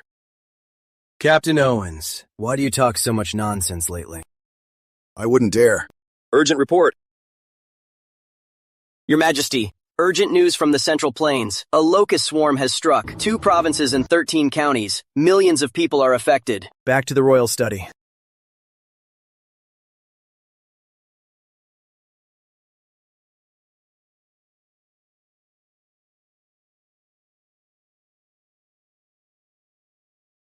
The imperial robe? His Majesty was here.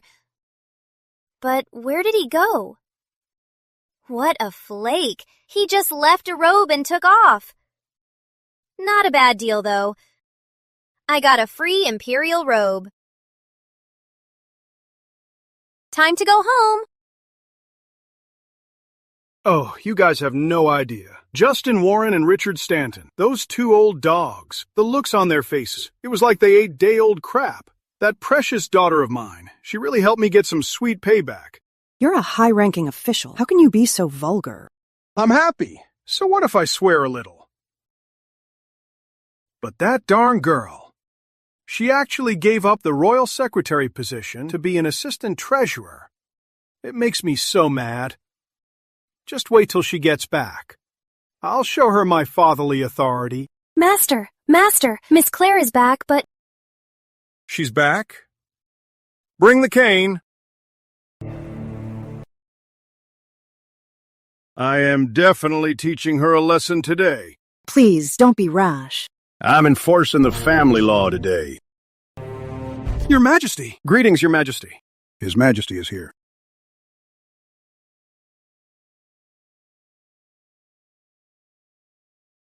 Mom, did you just see that? Dad came running over all fierce, but didn't even say a word. He just slid right onto his knees. That move was so smooth. You little brat. Who knew you'd come back in an imperial robe? Do you have any idea that's a capital offense that'll get us all killed? Ah, it's fine. This imperial robe was gifted to Claire by His Majesty. No one will dare say a word. Put it away. Father, I'm just worried about the gossip. People will always talk. What they say is their business. What worries me is, what if His Majesty actually has that in mind? What do you mean? No, absolutely not. I don't want to marry the king. He has a whole harem of beauties. Why would he even like me? Besides, I don't want to live in the palace. It's too boring. Maybe we're just overthinking it. By the way, Claire, why did you choose to join the Treasury? Well, because my dad is the deputy minister. The Treasury Minister is retiring soon. Once my dad takes over and becomes the boss, then in the Treasury, I can do whatever I want. You're unbelievable. So many people beg for the royal secretary position and never get the chance. And here you are, getting a rare opportunity, but showing zero ambition. Dad, you know it yourself. So many people are eyeing that spot. If I were to take it, wouldn't I become a massive target? Besides, is the Grant family right now really in a position to show off? Claire is grown up. Wait, what do you mean grown up? What do you mean?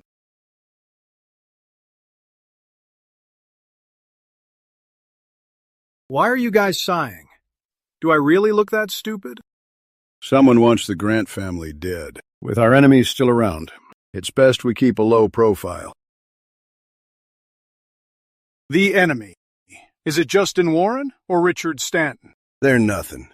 Just a bunch of clowns.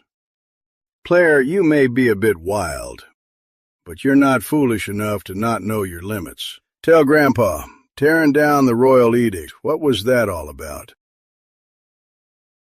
That day, I just remember that Edward and I were drinking with Prince Warwick Jr. And that little Prince Warwick, he used Edward to provoke me. He said with Edward's talent, he absolutely had to marry the most brilliant woman in Avalon. I acted on impulse and tore down the royal edict. Oh, past me, you were too foolish. You've dragged me into this social suicide. This is clearly someone using Claire's obsession with Edward to set a trap. Hey, Dad, what obsession? In my eyes right now, he's just a dog on the street. Such a shallow snob truly doesn't deserve our Claire. Breaking off the engagement is a good thing. It's just that Prince Warwick will never stop trying to ruin the Grant family. Father, Prince Warwick is His Majesty's own uncle. He was appointed by the late Emperor as one of the regent ministers. He holds immense power. Why would he target us? Do you know why he's only a prince and not the emperor? It's because he lacks military power. Today, in the entire court, who has the most military power? I do. And so, I'm a thorn in their side. What should we do then? Don't worry, Pops. I've got this. It's just Prince Warwick. Humph! Your daughter has a plan to get his whole family executed.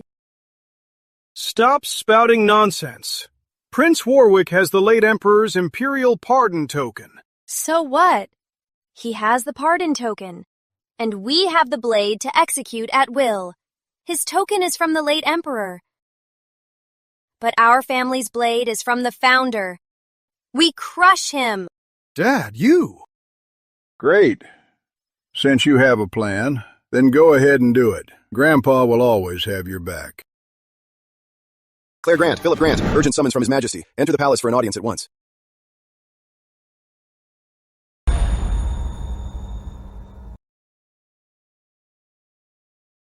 A locust plague. The affected area covers 2 provinces and 13 counties, over 1 million victims. In ancient times, this is the absolute worst disaster. So tough. Lay low. I can't let them drag me into this. How could this happen? My ministers, for the plague in the Central Plains, do you have a plan? The pillars of Avalon are gathered here. Is there really no one who can offer a solution? Your Majesty, locust plagues have always been unpreventable. This is heaven's punishment. It is inevitable. In my humble opinion, right now, we must gather grain for the Central Plains and prepare for the worst. Heaven's punishment? Are you saying heaven doesn't want me, the king, to sit on the throne? So it's punishing my lack of virtue. So it's punishing me for my lack of virtue. Your Majesty, I meant no such thing. You may rise.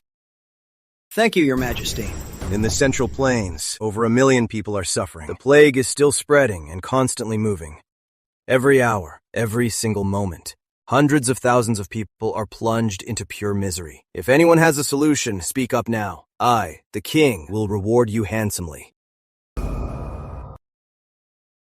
Your Majesty, since ancient times, locust plagues have always brought rebellion. I believe, besides sending relief grain, we should also deploy troops to maintain order. If the victims riot, we suppress them immediately. Your Majesty, the plague just started. The victims are already terrified. Sending troops to guard them, I'm afraid, will only backfire. Besides, moving an army costs a fortune. Instead of that, we should focus on fighting the locusts. Since Mr. Grant thinks my plan won't work, Mr. Grant, do you have a better idea? Well, I haven't figured it out yet. But blindly suppressing the refugees is absolutely a foolish move. Julia Moon, do you have a solution?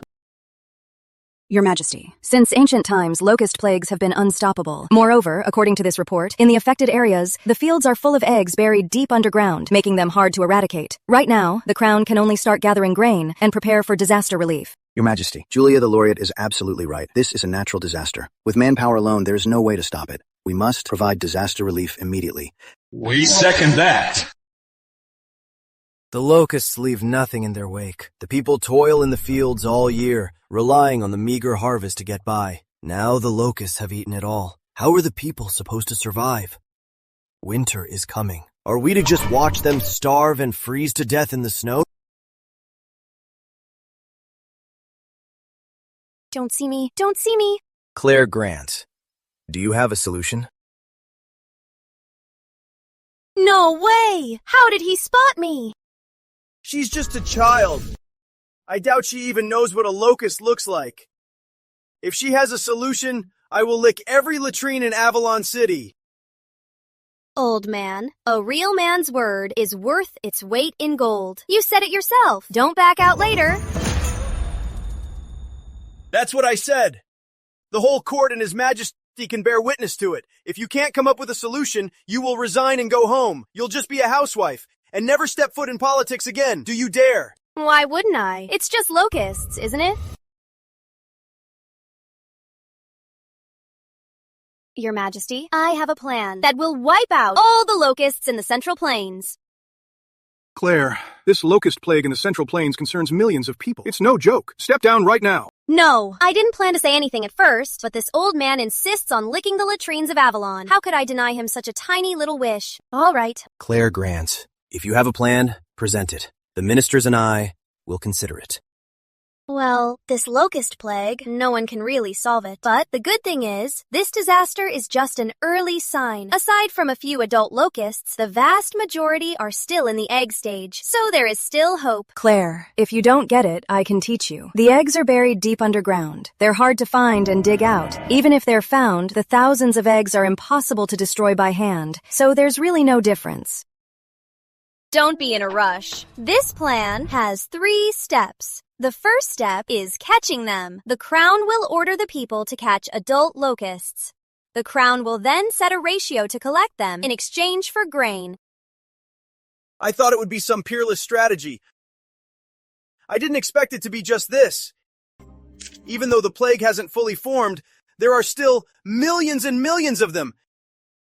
How can they be caught? Fine, even if you can catch them. How do you set the standard? If it's too low, the people won't do it. If it's too high, the Crown won't be able to afford it. Your Majesty, we had better think of another way. This child's nonsense will just make us a laughingstock. It has no place in this court. That's enough. It's a collective effort. Daring to offer ideas is always encouraged. Claire, well, this plan of trading locusts for grain really won't work. Besides, once we get all those locusts, they'll be of no actual use. We'd be better off taking the grain and giving it straight to the people. Clearly never had grilled skewers. Your Majesty, who says locusts are useless? I have a recipe. We can dry the locusts and deep fry them. They taste just like shrimp and are highly nutritious. Therefore, my second plan is to take the collected locusts, cook them up, and sell them to the people as food. This creates a cycle. Eat locusts. These are pests. How can they be eaten? Prime Minister, you clearly don't know the people suffering. When people are starving to death, there are even cases of them trading children for food, let alone locusts. At least it's meat. It's way better than eating dirt, digging roots, or gnawing on bark. Don't you agree? Your Majesty, this plan will ruin the country. It absolutely cannot be used. Why is that? I've read extensively since childhood. I know that after a locust plague, when there is no harvest at all, some of the victims do catch and eat locusts. Eating a little is fine, but eating too many causes severe diarrhea. Therefore, these locusts are poisonous. They are absolutely inedible. Julia, is this true? When it comes to cheap tricks, Claire might have some skill. But in terms of history and broad knowledge, I am second to none. Your Majesty, Julia the Laureate is absolutely right. Back in the days, when I served in Greendale as the Inspector General, there was a locust plague too. I saw with my own eyes that the refugees who ate locusts suffered from severe diarrhea. Their bodies sustained various degrees of damage. Therefore, this plan is a way to ruin the people.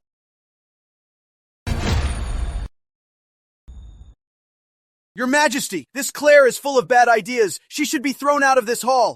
If we follow her plan, it will ruin the nation and harm the people. That's enough. Claire, you heard what Chancellor West said. This plan really won't work.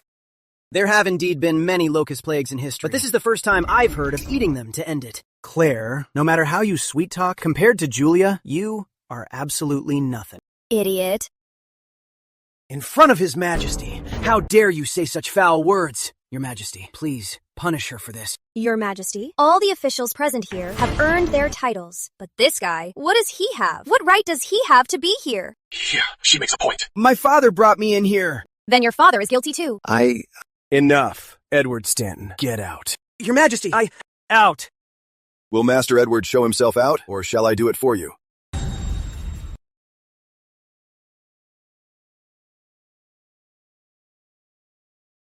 Claire, that eyesore is now out of your way. What's your plan? Just say it. Claire, if you can't give a proper explanation, I am not done with you. Your Majesty, locusts are divided into desert locusts and eastern migratory locusts. The ones swarming Avalon are the eastern migratory locusts. This species has a unique trait. When the locusts haven't fully erupted yet, they are completely green. Once they are fully matured, they evolve into a grayish-brown. Chancellor West, is what I said incorrect? Well,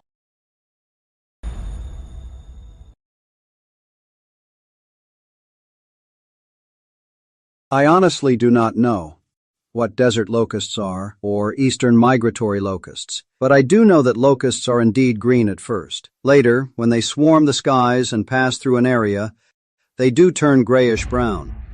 I'm doomed! She actually knows what these locusts are. Then, doesn't that mean I have to lick every latrine in Avalon City one by one?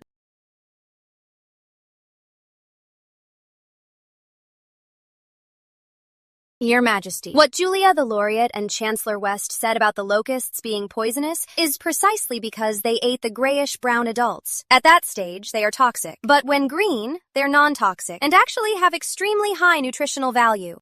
Nonsense. There's absolutely no such record in historical texts. Just because it's unrecorded means it doesn't exist. You're well-read, but all you're reading is the summarized experience of our ancestors. People must always go into uncharted territories to explore. Otherwise, how could Shunnong have tasted the 100 herbs? Do you think everyone is like you, just staying in their comfort zone? You.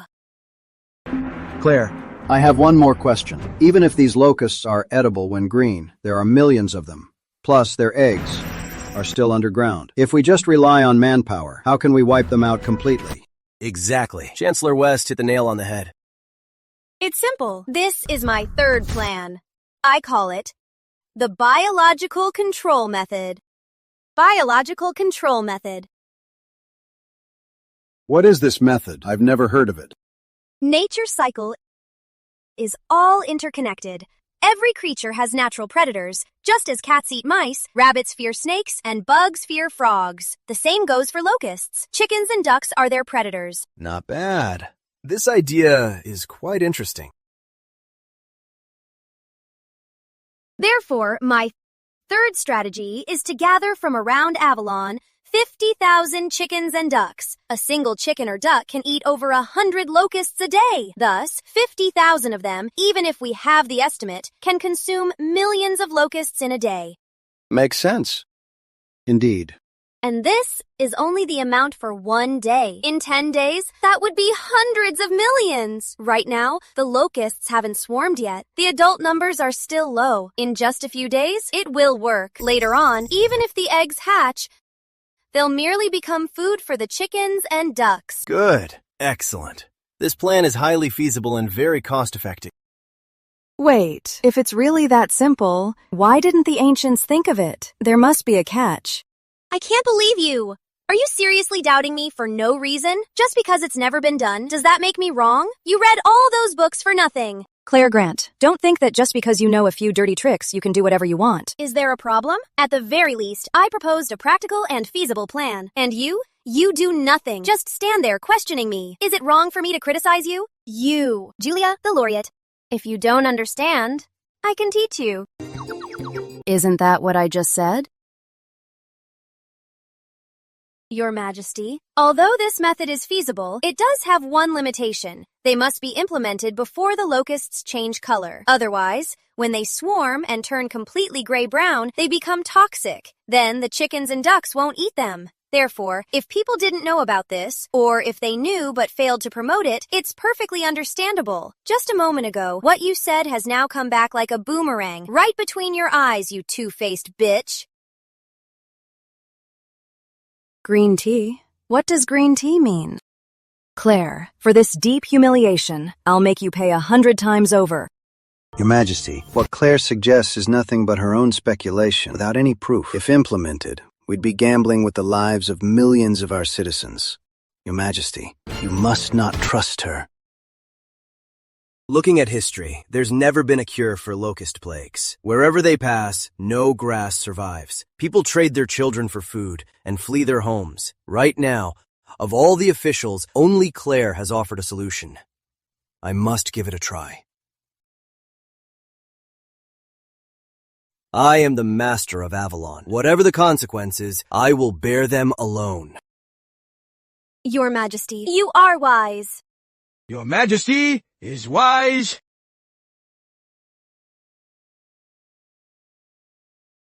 Claire, since you proposed this method, you will execute it. Your Majesty, I'm merely a strategist and know nothing of military matters. Leading an army of 50,000 chickens and ducks, I am truly not up to the task. Then in your opinion, who should do it?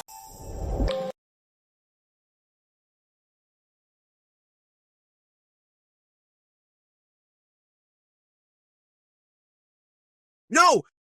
Why are you looking at me? Old General Warren, do you want to lick the latrines? Or be the whoremonger general? What? Whoremonger general? Are you trying to humiliate me? Your Majesty, he says he wants to lick latrines. Let's have him start with the ones right here in the palace. Captain Owens, if you please. No. I will do it!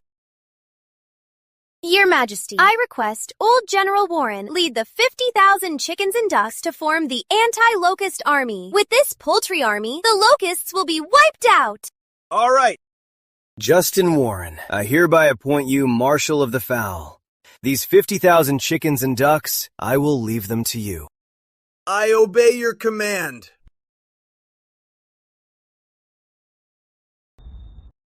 Your Majesty, as for Claire's plan, I believe we can give it a try. But there is one problem. The commoners are ignorant. They view the locust plague as a punishment from heaven. Whenever locusts pass by, they just blindly bow and beg the so-called locust fairy to leave. With such beliefs, even if the crown offers rewards, how many can actually be caught? Right, exactly. Listen here, Claire. You're just all talk. The people worship the gods. They won't dare catch the locusts. Because of this, your plan will never work.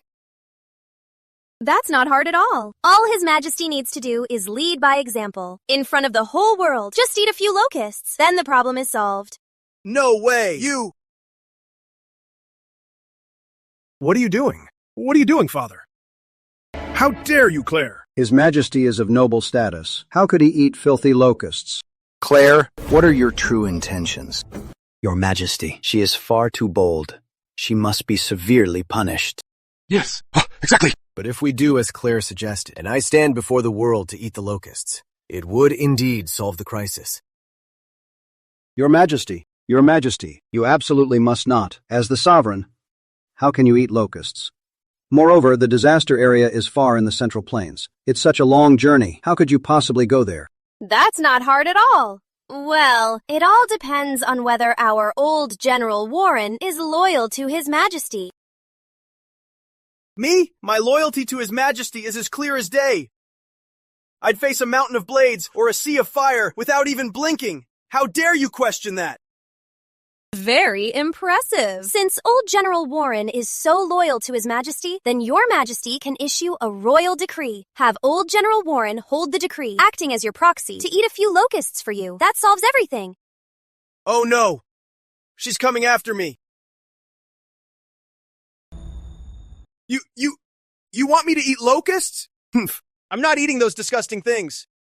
Your Majesty, look at this man. He just said he would go through fire and water for you, and that his loyalty to you is as bright as the sun. But now he's not even willing to eat a few locusts for you. It seems old General Warren still has some reservations towards Your Majesty. You! Justin Warren, I always thought you were a loyal man, but now it seems your father gave you the wrong name. Your Majesty, my loyalty to you is absolute. You must believe me. What good is talking? We need to see action. Just typical men. Being a jerk knows no age. Even at your old age, you say one thing and do another. You. Shut up! Keep your mouth shut. Your Majesty, he's getting defensive. Look at him getting all worked up. If you're really not willing, that's perfectly fine. It's not like our court is running out of capable men. I think His Majesty's own uncle, Prince Conrad, would be a great candidate. Why don't you go and ask him? Prince Conrad! Ask Prince Warwick to eat locusts? Ugh! That's basically a death wish. Justin Warren, you're making so many excuses. It seems I can no longer command you. No! Your Majesty! You misunderstood me. I am perfectly willing to go. Once I arrive in the Central Plains, I'll gather all the locals and squires. In front of everyone, I'll eat 2 pounds of locusts with my wine. All right then, this matter is settled. Starting tomorrow, collect chickens and ducks. In 3 days, Justin Warren, take them with you to the Central Plains. All right, you're all dismissed. Claire, follow me. Yes. Farewell, Your Majesty! This is the Emperor's second time summoning Claire in private. Something isn't right.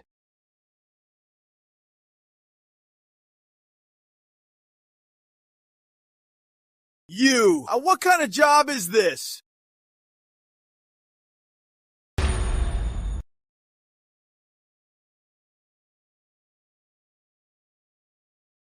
Father, Julia, how did it go? Did His Majesty punish that bitch, Claire? Far from it. In fact, Claire's plan was accepted by His Majesty. How is that possible? But no one in history has ever solved a locust plague. How could Claire pull it off?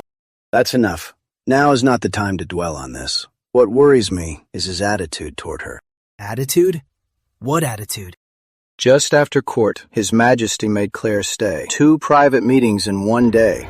Since he took the throne, Claire is the first to get such an honor. I'm the royal secretary, His Majesty's trusted confidant. Why did he go to her for this instead of me?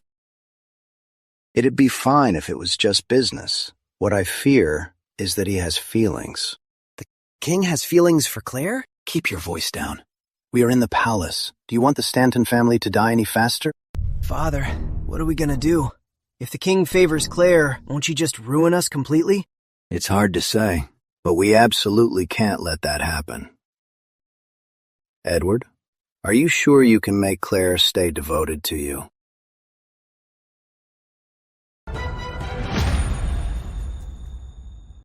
She treasured me. How could it change overnight? Besides, today at court she targeted Julia. Isn't it 'cause Julia's better and she wants my heart? So it seems. Claire's so in love with me that she's gone mad. Exactly. As a woman, I can tell. Everything Claire does is just a way to get your attention and win you back. Good. In that case, find a chance with her to patch things up between you two. Just make sure she and His Majesty don't get involved. Right now, that's the only way. Julia, I'm sorry to put you through this, but rest assured, Claire and I are just putting on a show. Once I'm done with her, I'll toss her aside. When the time comes, I'll give you the grandest wedding in all of Avalon, all right? Okay.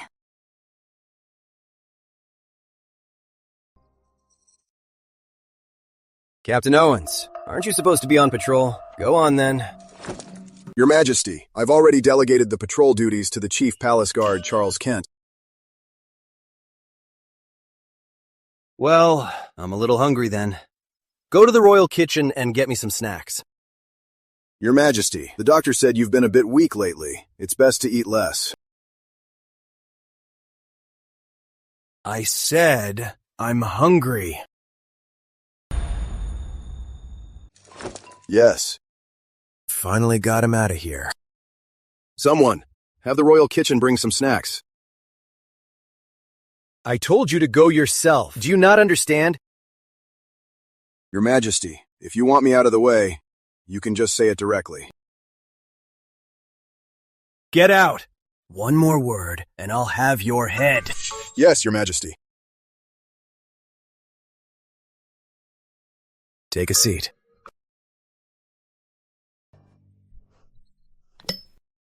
As you can see, that's just how Captain Owens is. His skills, his loyalty are unquestionable. But he's so stubborn and inflexible. Don't get the wrong idea. I didn't send him away on purpose. Your Majesty, calling me here so late at night. Is there something you need? Today in court, your words and actions toward Justin Warren were a bit extreme. He might hold a grudge against you.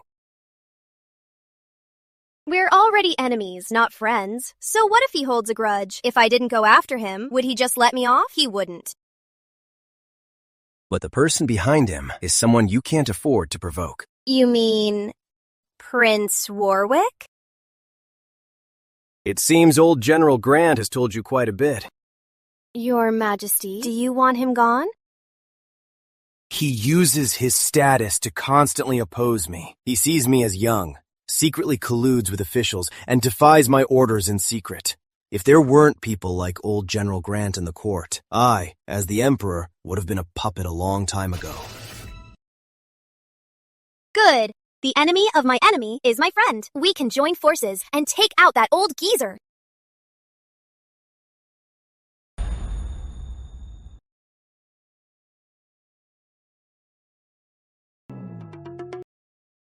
Your Majesty, am I pretty? No, not pretty. You are. I mean, no. What I mean is, your clothes are very white. But I am not wearing anything white today. However, my undergarment is indeed white, Your Majesty. You really have a sharp eye. You. How can you be so forward? You mean to ask how I can be so brazen, and why I lack a girl's proper modesty? People always say, the granddaughter of Lord Grant is Avalon's biggest rebel, especially for a woman. But the way I see it, you just act wild on the outside. Deep down, you have high walls, and no one can get in. Well, I was never the type to just serve a husband and raise kids. It's just my nature. So, I heard you and Edward Stanton had an arranged marriage. That's long gone. He fell for Julia Moon and broke it off himself, saved me the trouble. At least he's smart. The way I see it, he's just book smart. All show and no action. He's narrow-minded, trapped by power. He'll never achieve greatness. He's not good enough for you. All show and no action? How would you know that, Your Majesty? You. What are you talking about? All right. If Your Majesty has no other business with me, I'll be taking my leave. You. Are you leaving so soon?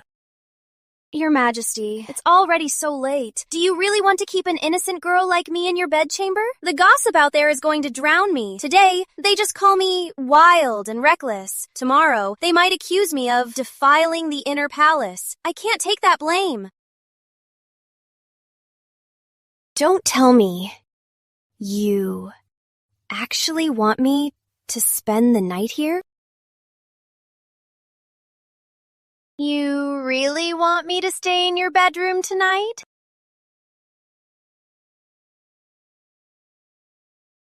All right, I'm kidding. I'm leaving, Your Majesty. Wait, I kept you here today mainly for one thing. Now, although we already have candidates to solve the locust plague, but for disaster relief, someone still needs to go. Claire, in your opinion, in the court, who is the most suitable to escort the grain and provide relief? Your Majesty, do you want to provide relief efficiently, or just put on a show and go through the motions? You know the answer to that. I came to you because I obviously want the most efficient person. That's easy. From the court, just pick the most corrupt official. Claire, I'm being serious here. I'm not joking either. A corrupt official may lack morals, but that doesn't mean they lack skills. A corrupt official is much more capable than many honest ones. How so? Come, Your Majesty. Have a seat. Let me explain it to you. Say there are two officials, one corrupt, one honest. The corrupt one raises 100,000 taels for relief. He pockets 50,000 taels, then takes out 30,000 taels to bribe others. The refugees still get 20,000 taels of benefits, but the honest one, everyone knows working with him brings no benefits, so he can only raise 5,000 taels of relief silver. So, to the common people, which one is better? Well... What kind of twisted logic is this? Just tell me if it makes sense or not.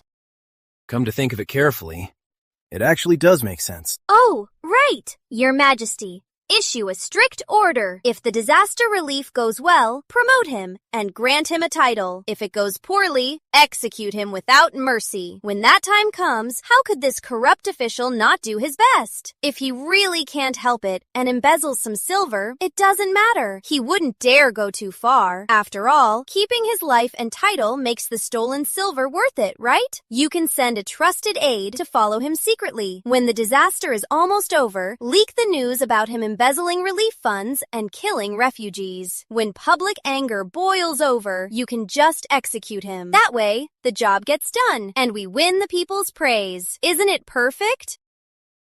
Claire, oh Claire, you are truly ruthless.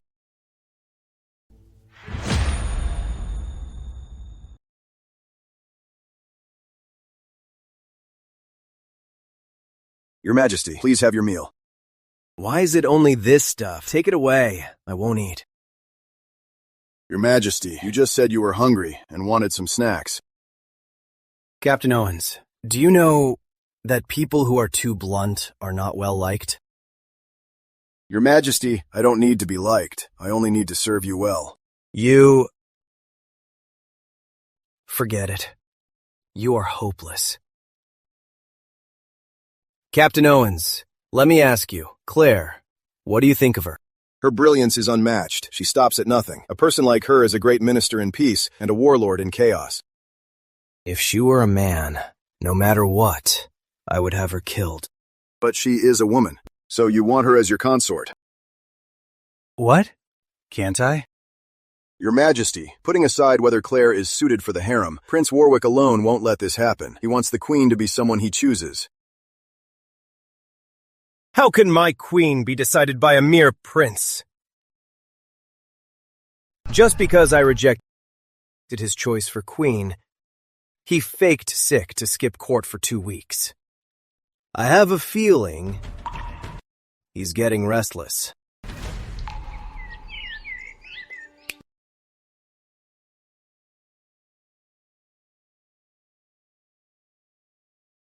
This is the life. It's rare to have free time. What are your plans, miss?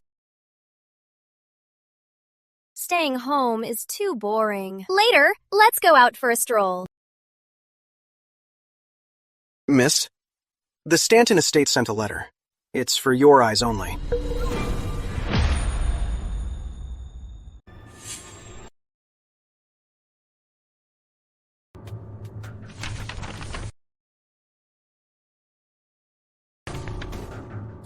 Miss, what does it say? Nothing.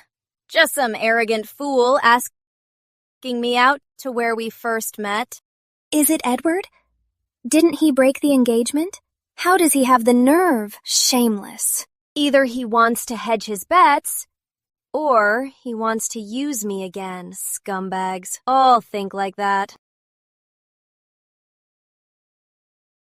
Take this. Feed it to the dogs. Yes, miss. Lily, today I'm taking you out for fun. Great.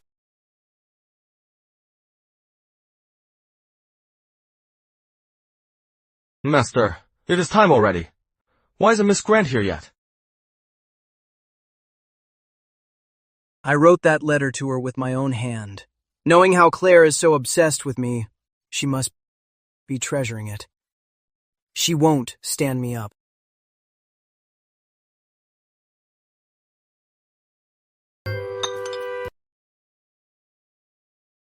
Master, it has been 2 hours already. Maybe she is not coming. Wait a bit longer. Maybe she got held up. Go brew some tea.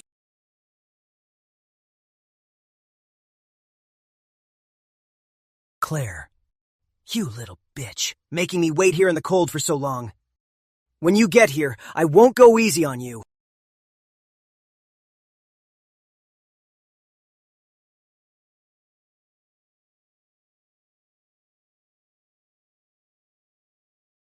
Did I get the wrong place? Is it not this river? Or did she go to the wrong place? Master! Master! Master Edward, look, I found this. Shouldn't this letter be with Claire? Why do you have it? It looks like a dog chewed it.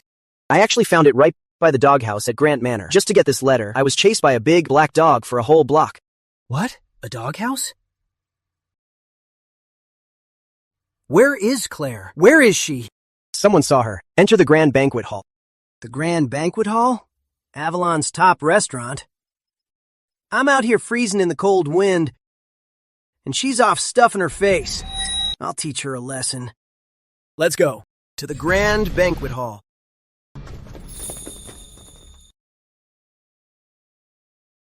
Oh, I can't. I'm so stuffed. Miss, after eating all this, I'm gonna gain a few pounds. You should have eaten more anyway. Just look at your chest. It's practically flat. If you ever get married and have kids, Won't your baby starve? Miss, you can't just talk about that in public. Oh, right. This meal must cost at least 50 or 60 taels of silver. Hand me your purse, miss. I'll go pay the bill. You didn't bring any money? Why come out to eat if you have no money? Miss, didn't you say you were taking me out? Besides, even if you sold me, I couldn't afford this meal. We're doomed. I didn't bring money either. What should we do? Miss, if we dine and dash, the Lord will kill us. Don't panic. Let me think. I'll figure something out. My ladies, the food you had, how was it? Was there anything not to your liking? So our restaurant can improve on it. Not bad. You know how to run a business. It was great. I have no complaints. Glad you liked it, miss. The total comes to 53 taels of silver. Shall we settle? Hold on. Are you afraid I'm going to dine and dash?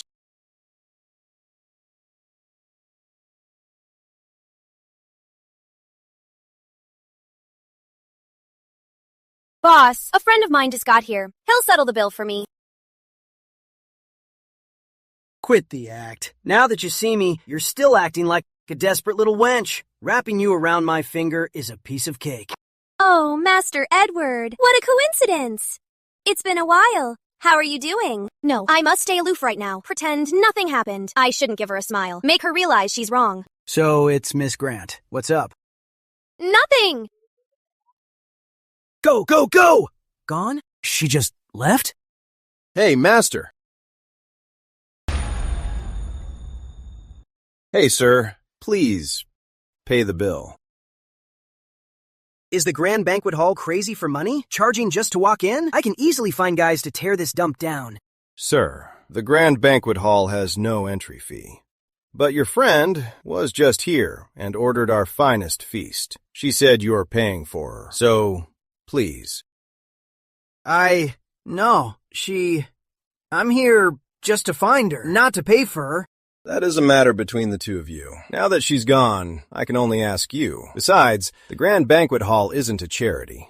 We run a small business. It won't look good if we make a scene, so please. Fine. I won't waste my breath on you. It's just a meal. How much? I'll pay. That will be 53 taels. What? 53 taels? Did she eat dragon meat or something? The Grand Banquet Hall never scams our customers. If you don't believe me, I can show you the menu, with all the prices. That won't be necessary.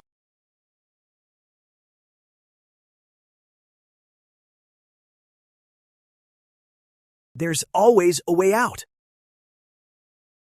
Julia, help me! Julia the Laureate is truly a role model for all women in Avalon. You really helped us put those men right in their place. Exactly. Julia the Laureate is unmatched in talent. Not only is she the new laureate, she kept Clearwater City's grain prices down. To have a meal with Julia the Laureate today is such a great honor. Thank you for your support, sisters. Actually, I just did a little bit of what I could. Julia, help me! Julia! Master Edward? Why are you here? It's a long story. It's an emergency. Lend me some money. You must be joking. You are young Master Edward. Why do you need to borrow money? I got set up by someone. Look, just lend it to me. I promise to pay you back. All right. How much? 53 taels. 50? 53 taels? 53 coins, maybe. My monthly salary is only 10 taels. Where am I supposed to get 53 taels for you? Shh. Keep your voice down. This is so embarrassing. How about this? Let's pool our money. I have 18 taels. How much do you have? I only have 11. I only have 11 taels. Taels? You brought guests to the Grand Banquet Hall and didn't know the prices here? How can you only have 11 taels? Listen here, Master Edward. The Grand Banquet Hall has affordable dishes, too. I order what I can afford. Unlike you, spending recklessly. Spending money but unable to pay the bill. Getting stopped at the door is just humiliating. I gave you my all. And you're playing mind games with me? What a useless loser. Embarrassing me along with him. But he's still useful. I can't turn on him just yet. I really only brought this much. How about we send someone back to ask your father? No way! I won't embarrass myself like that. Master. Stanton, are you by any chance Avalon's top scholar? The one and only, young Master Edward. Edward Stanton? It really is him. But why can't he afford his meal? Ew, so cringe. Avalon's top scholar, dining and dashing? How is he worthy of our Julia the Laureate? So what if I am? I don't need you busybodies running your mouths. Did you just call us busybodies? My father is the Avalon prefect. If you dare to skip the bill today, I'll tell my father to have you arrested. You wouldn't dare. My father is Richard Stanton. So what? My father is the inspectorate's chief inspector. You think you can just dine and dash? I'll have my father go before His Majesty tomorrow and report you.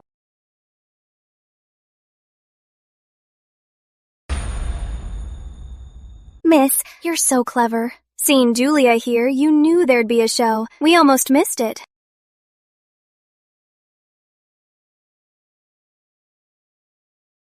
Let's add some fuel to the fire and make Master Edward truly famous. You ignorant, gossiping women. My business is none of your concern. Girls! He's insulting us! Get him!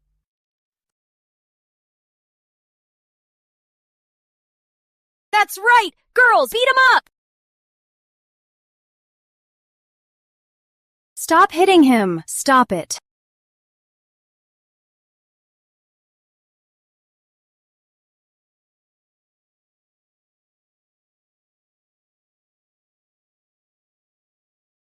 Stop hitting him!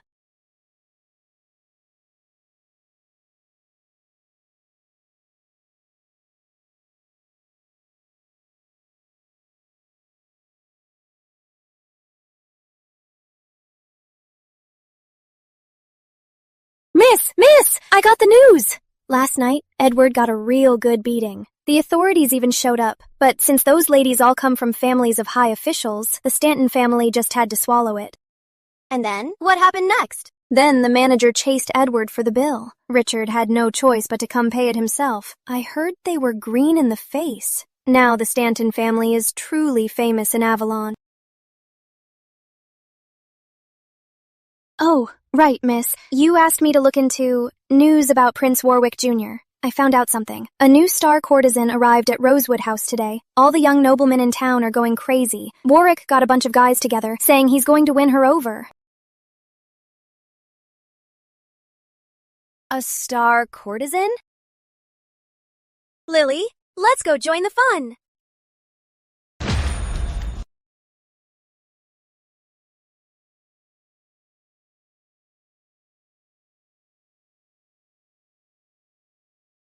Miss, if Master finds out we're visiting Rosewood House dressed like this, we'll be beaten to death. Who are you calling Miss? Call me Young Master, got it? I'm a strong young man, full of vigor. What's wrong with visiting a brothel? Young Master, you're being a bit too, Young Master, you're quite handsome. Even more beautiful than most of the ladies here in Rosewood House. I'm here today to see the star attraction. Where is she? Bring her out. Don't rush, young master. Look around my Rosewood house. It's packed to the brim today, full of guests. They're all waiting to see Miss Misty, but it's not time yet. Miss Misty can't come out yet. Do you know who I am? I'm not like these guys. Just tell me, how much? I have plenty of money. Easy. 1,000 taels. And you can join Miss Misty for some poetry. If you add a little extra, drinks and fun are fine too. 1,000 taels? You might as well rob me! So, young master, how about you wait outside for now? When the time comes, you can meet the beauty. Who said I couldn't part with that little bit of silver? But I have a better idea that can make you even more money. Want to know what it is?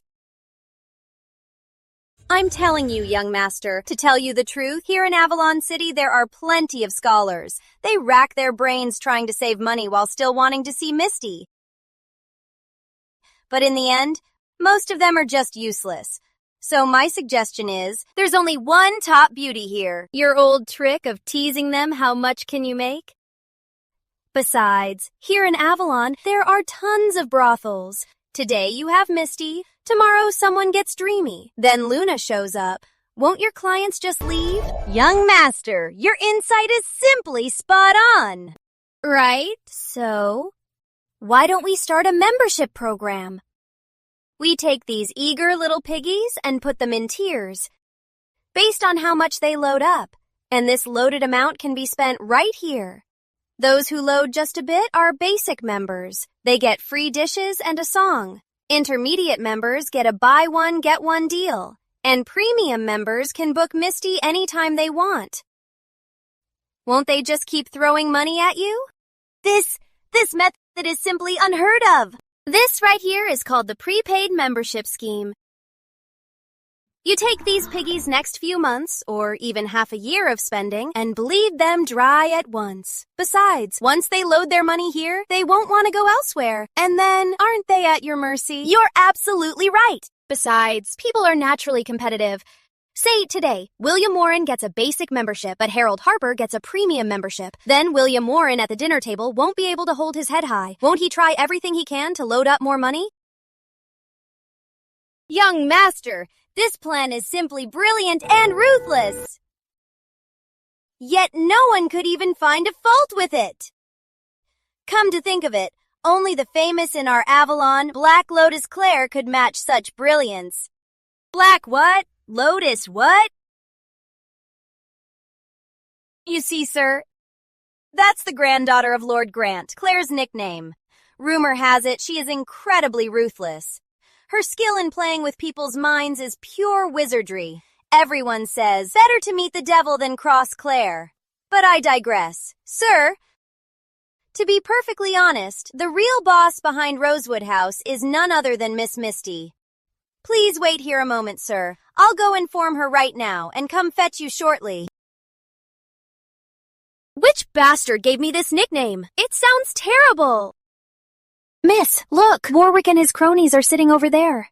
Edward Stanton is here too. What a coincidence. The two scumbags are together.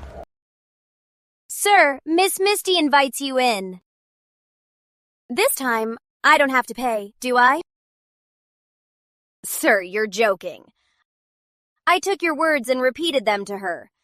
When Miss Misty heard them, she was absolutely amazed. She immediately invited you in for a chat. Why bring up money? That would just ruin the mood. All right. Lily, do this later. Right away, sir. I'll get to it. Go on. Please, sir. This way. Let me go meet this Miss Misty. Lead the way.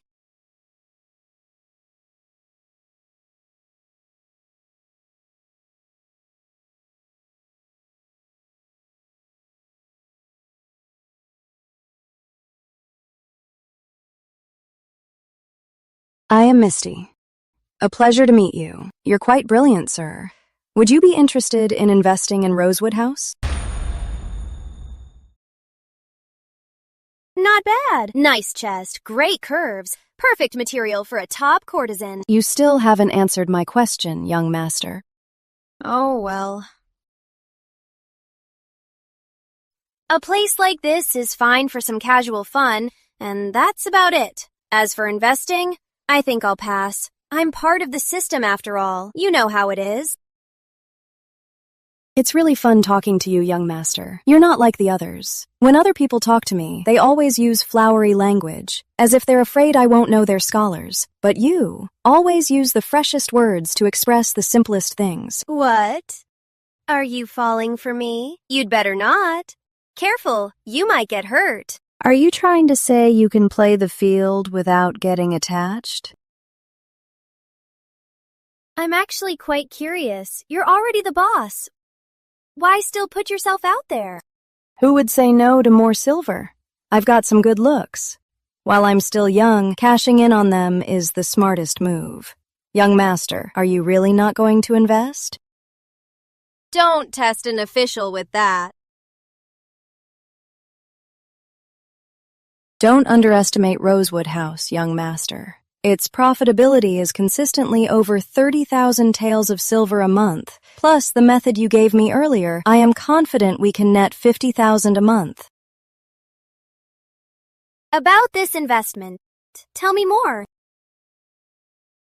Prince Warwick Jr. sent me to ask why the food is taking so long. What's the holdup? Trying to go out of business? Just this last soup left. I'll take it to the prince right now. Get lost. Hand it over. I don't know about this. I'm saving your life. Get it? Prince Warwick Jr. is losing patience. If you serve this now, he might take it out on you. You'd be skinned alive. Thank you, my savior.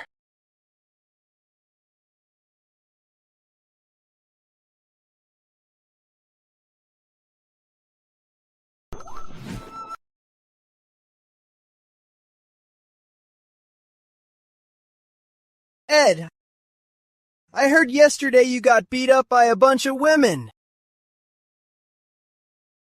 I was set up by a scoundrel.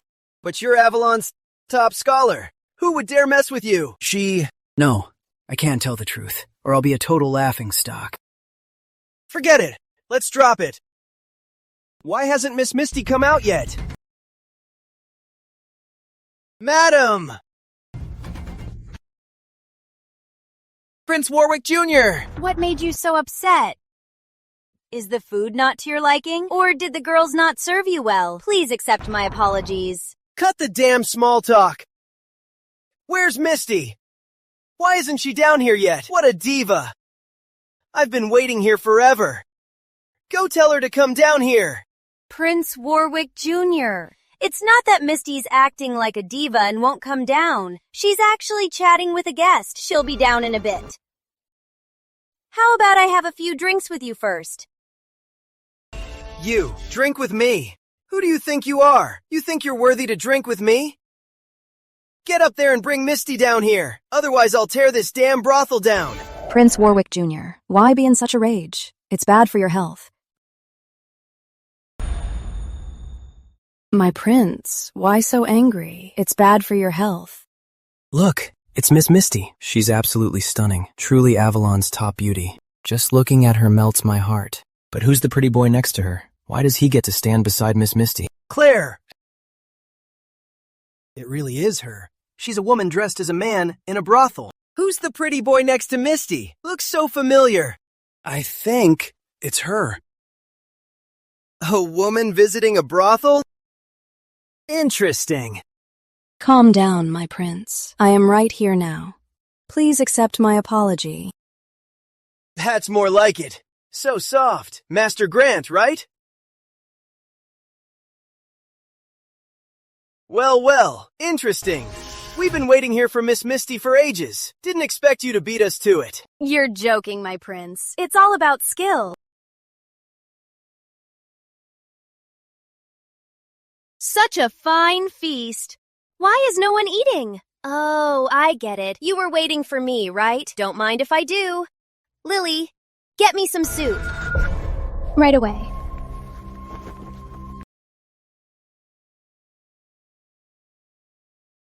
Master Edward, I heard yesterday you dined and dashed at the Grand Banquet Hall, and the Avalon City Prefect's daughter caught you red-handed. Plus, you got beaten up by a bunch of ladies. Is that true? It's all thanks to you. Master Edward, I can't take the credit. After all, dining and dashing. The Grant family is a noble house. We can't afford such a disgrace. Dining and dashing is one thing, but getting jumped by a bunch of girls and beaten black and blue, that scene, in a word, epic. Hey, don't touch that!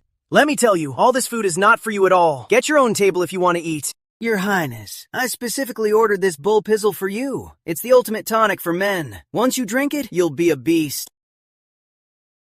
You really know me well. But it's not that I'm lacking.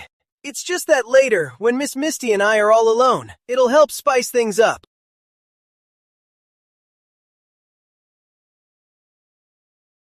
It seems I'm not welcome here.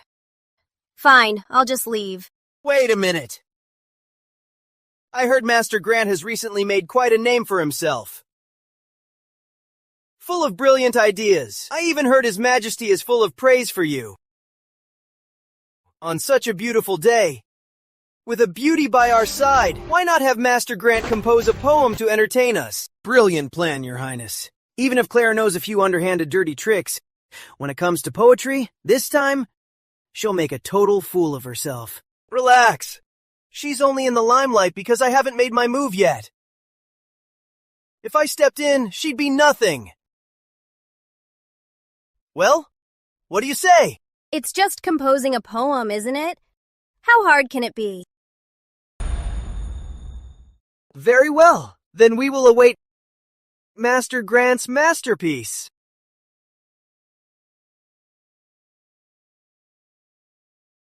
Why are you looking at me like that, young master? I've got it. Clouds long to be her robes, flowers her face. Spring breeze brushes the rails, heavy with fresh dew. This poem, the phrasing is so exquisite. It's truly breathtaking. If not seen atop the Jade Mountain, then surely met by the Jasper Terrace under the moon.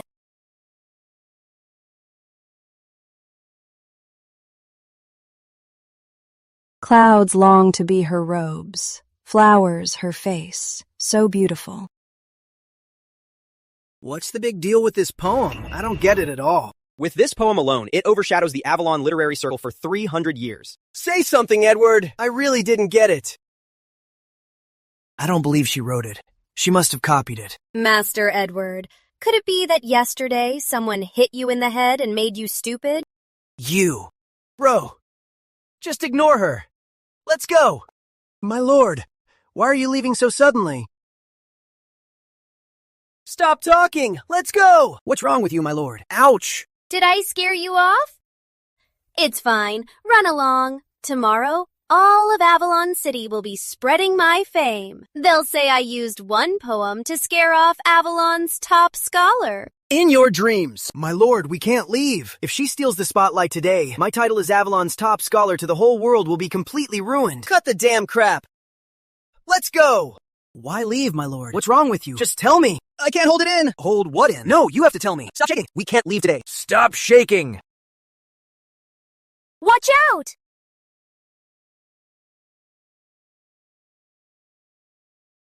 What's that sound? My lord, what's that on your stool?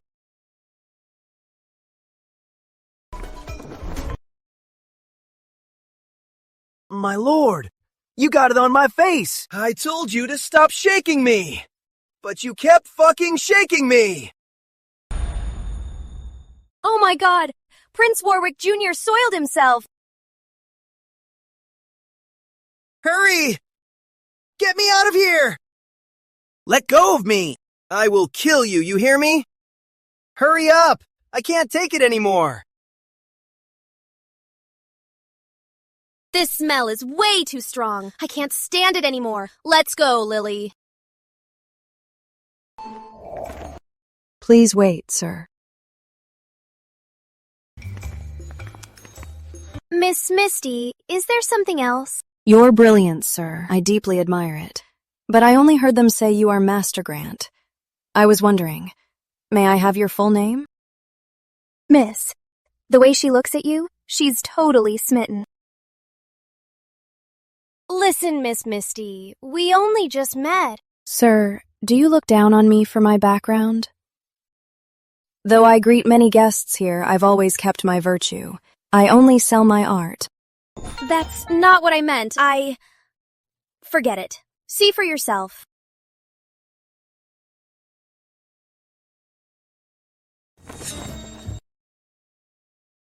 Soft. It's soft. Just as nice as yours. Mas. Still calling me master? We should call each other sisters. You're really a woman? Well, Miss Misty, I am really sorry. I didn't mean to trick you. Oh, I still have things to do. I gotta go now. Let's go. You stole my heart, but you're a woman. Am I, Misty, doomed to be alone forever? Bastard! Absolute bastard! You useless piece of trash!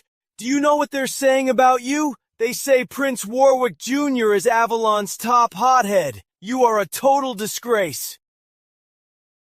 Dad, you can't blame me. I didn't expect that bitch Claire to be so vicious. She actually bribed the waiter and drugged me, Dad. Now that the Emperor has Claire's help, and with Lord Grant, that old bastard, his will to fight me is only getting stronger. We can't just sit and wait. It's time to make our move. Dad, is there anything I can do to help? As long as I can get revenge, I'll do anything. Since the Emperor started this, he can't blame me for finishing it. Tomorrow is the day the Emperor visits the Imperial Ancestral Temple. When the time comes, we'll... Brilliant! Brilliant, Dad!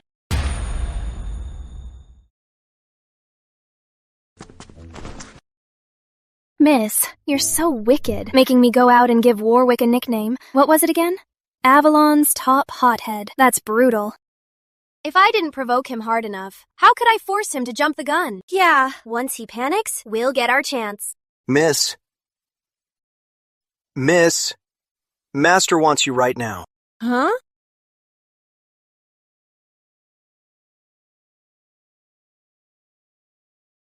Dad, you wanted to see me? Oh, Grandpa, you're here too. I didn't ask for you. Your grandpa did. Huh? Claire, Warwick Sr. is making a move. Huh? What do you mean? 2 days ago, Warwick Sr. went to the palace and had a huge fight with His Majesty. In a fit of anger, His Majesty proposed to strip his power. That's his ultimate trigger. He definitely won't sit around and wait. I received intel that Warwick's Golden Guard is on the move, but what exactly they're doing, I have no idea. Well, how many men are in this Golden Guard, and what exactly are these moves? About 30,000. In the capital region, they are one of the strongest armies. Moreover, they are Warwick Sr.'s personal guards. They were stationed around Saltfield, but suddenly began moving secretly toward Avalon. Claire, do you have a plan? It's actually not hard. Let's put ourselves in Warwick Sr.'s shoes. Given the current situation, he needs to do it in the shortest time and achieve his goal with minimal cost. There is only one way. Regicide. Right. Let's combine all the current intel we have and analyze it together. First, let's confirm one thing. Has His Majesty had any important events recently where he must leave the palace or even leave Avalon?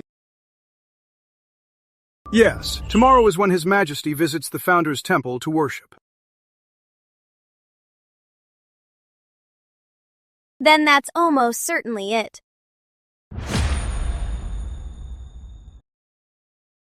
Your Majesty, the Imperial Ancestral Temple sacrifice is fully prepared. Your Majesty may depart shortly to honor the ancestors. Understood. Dismissed. Your Majesty, are you feeling unwell? Would you like me to call the royal doctor? I'm fine. Just caught a cold the other day. It's nothing.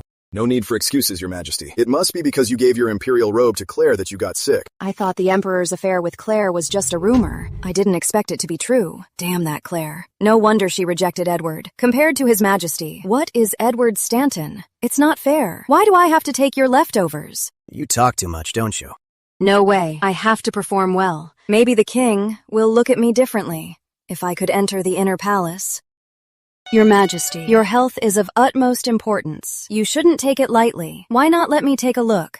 You know medicine too? Not exactly an expert. It's just I grew up in poverty. We couldn't afford doctors, so I learned to treat myself. I can read basic symptoms.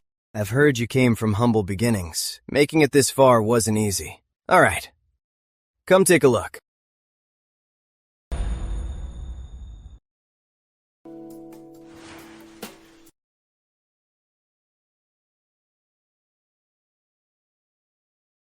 Your Majesty has a fever. You can't just ignore it. You don't have to. You're busy every day, working for the country. I see it all. and my heart aches. You better stay away from me. I caught a cold. Might pass it to you. So your Majesty does care about me.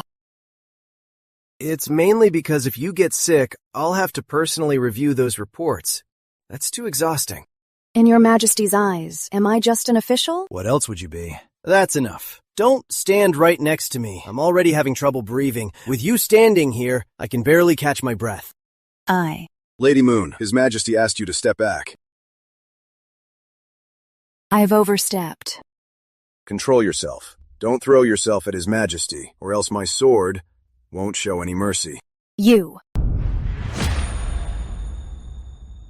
Your Majesty, I'll go fetch your medicine. If only Claire were here. Your Majesty, are you missing Claire? Why are you so talkative today?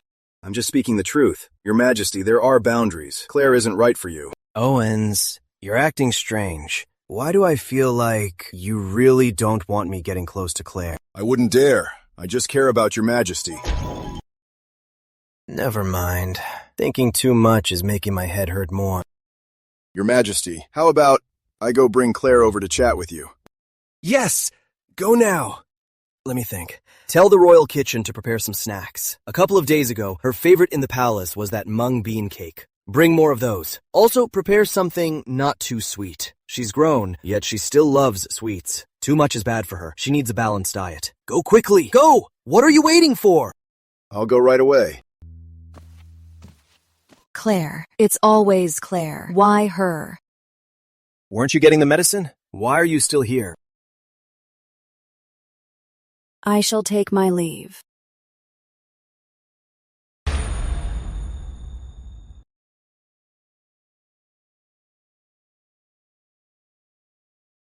Oh, Lady Moon, aren't you going with His Majesty to the Imperial Ancestral Temple? What brings you to the Imperial Clinic? Dr. Zimmerman, His Majesty caught a cold. I need to get some medicine. It's winter now. We can't get supplies from outside. The palace doesn't have much good medicine left. This is the only dose I have, and it's meant for Prince Warwick. His Majesty is still more important. But Prince Warwick sent someone for it. It'll be hard to explain to him. Don't worry, Doctor. I'll put in a good word for you with His Majesty. That's very kind of you. Thank you, Lady Moon. By the way, Lady Moon, about this medicine, you'd better brew it right away and give it to His Majesty. Once what's done is done, no one can say a word. Rest assured, Dr. Zimmerman. I'll go brew it right now.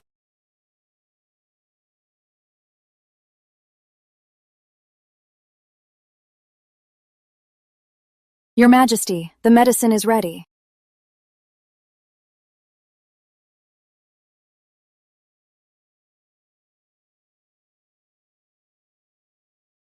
Are today's green bean cakes to your liking? I specifically had the royal kitchen make them fresh.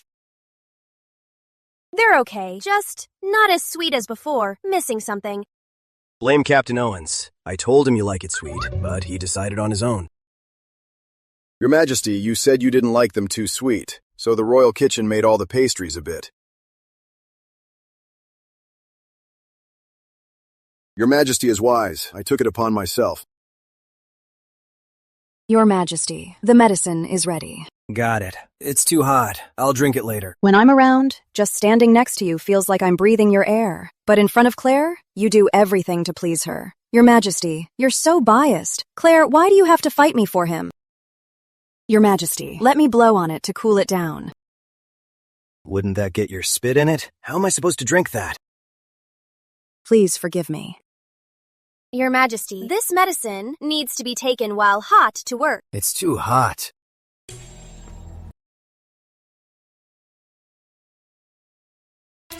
How about you blow on it for me? Your Majesty, maybe we should let Captain Owens do it. Okay. Why? Just why? We're both human. Why the huge difference?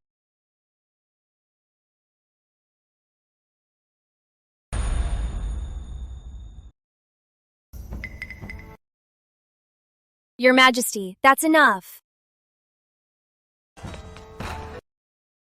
Your Majesty, what are you doing? It doesn't concern you. Stop asking. Even if you look down on me, I still worked so hard to brew this medicine.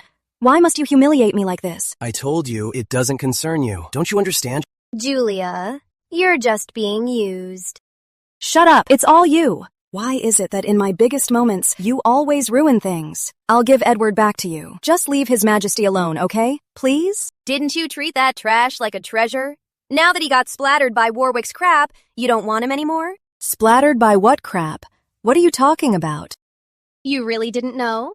Warwick had an upset stomach and crapped on Edward's hand. Our Avalon City's top scholar just got a little touch of Prince Warwick Jr.'s scent. How is that possible? You're overreacting. Did his hands touch you somewhere?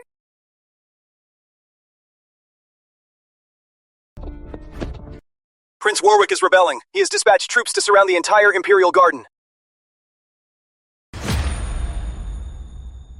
What? Prince Warwick is rebelling? How is that possible? Why wouldn't it be? They're already at our doorstep.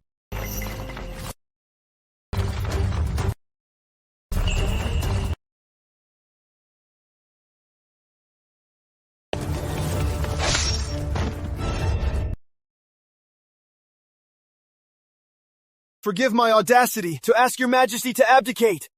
Warwick. You are already Prince Warwick and the head of the 3 Grand Ministers. You've reached the pinnacle of power. Is the throne really that important to you? I, Warwick Sr., am a true genius. Why should I spend my entire life living under someone else? Emperor Augustus passed the throne to your dad. What right did he have? I fought all the battles. I defeated the barbarians. I reclaimed the lost territories. Yet he became the emperor. What's even worse is you. Just a greenhorn, a little brat. Why should I have to bow down to you? I refuse to accept this, since they won't give it to me. I'll take it back myself. What truly belongs to me. Oh, Your Majesty, he does have a point. Why don't you just step down? Staying alive is what matters most. You must be Claire Grant. Rumor has it you're resourceful, and your skill in manipulating people is simply extraordinary. Now it seems I should add one more thing. You're quite sensible. Right. You're absolutely right. Begging for your life? In your dreams, everyone here can live. But you have to die. Why is that? I can strategize for the prince too. Keeping me alive is far more useful than killing me. Why not think it over? Dream on! You completely ruined my reputation. I want you dead! Guess we can't read to deal then. Warwick, you think you've already won? What do you think? You've already taken the poison I specially prepared for you. You'll drop dead any second now. And then, I will be the rightful master of Avalon. Poison? The doctor? That doctor. No wonder he told me to brew it and bring it right over. You used me. What a stupid woman. And you're supposed to be Avalon's leading lady? You actually believe their cheap flattery. But, since you look pretty good, if you play your cards right and serve me willingly, I might just keep you around as a maid. You animal, in your dreams. Ungrateful wretch! Emperor, issue the decree. I can give you a quick death. Warwick, it's not over yet. Don't celebrate too soon. Cut the crap. Trying to stall? Dream on. Since you refuse to yield, I'll make you. Men! Kill them! If you want to hurt His Majesty, you'll have to step over my dead body. Fine. If you have a death wish, I'll grant it. Do it. Attack!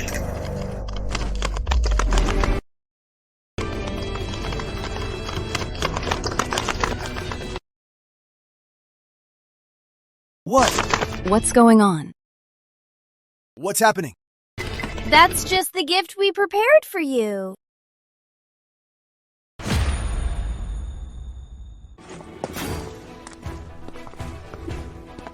I'm late to your rescue. Forgive me, Your Majesty.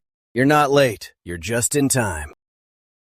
How could you get here so fast? I told you, this is a gift we prepared for you in advance. Of course we're fast.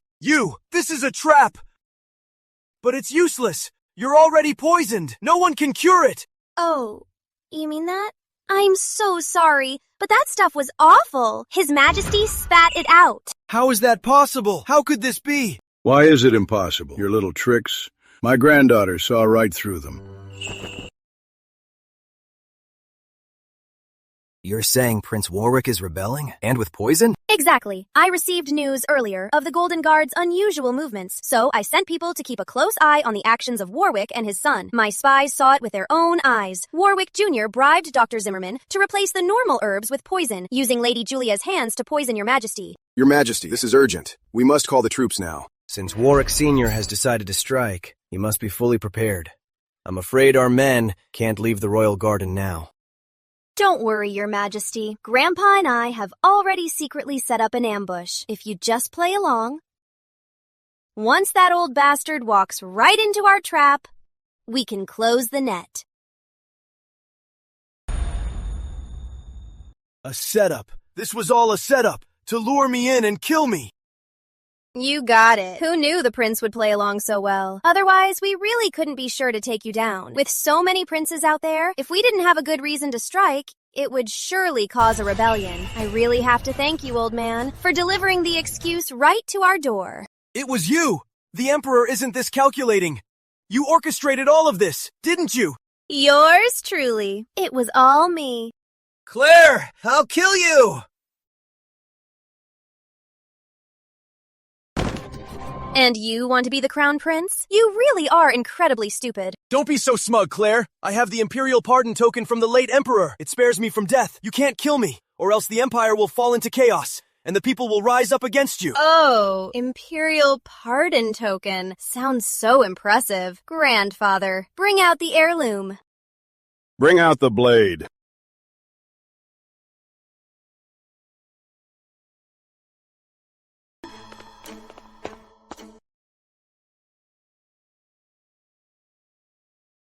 The Founder's Blade. It can strike down a foolish king and execute the wicked.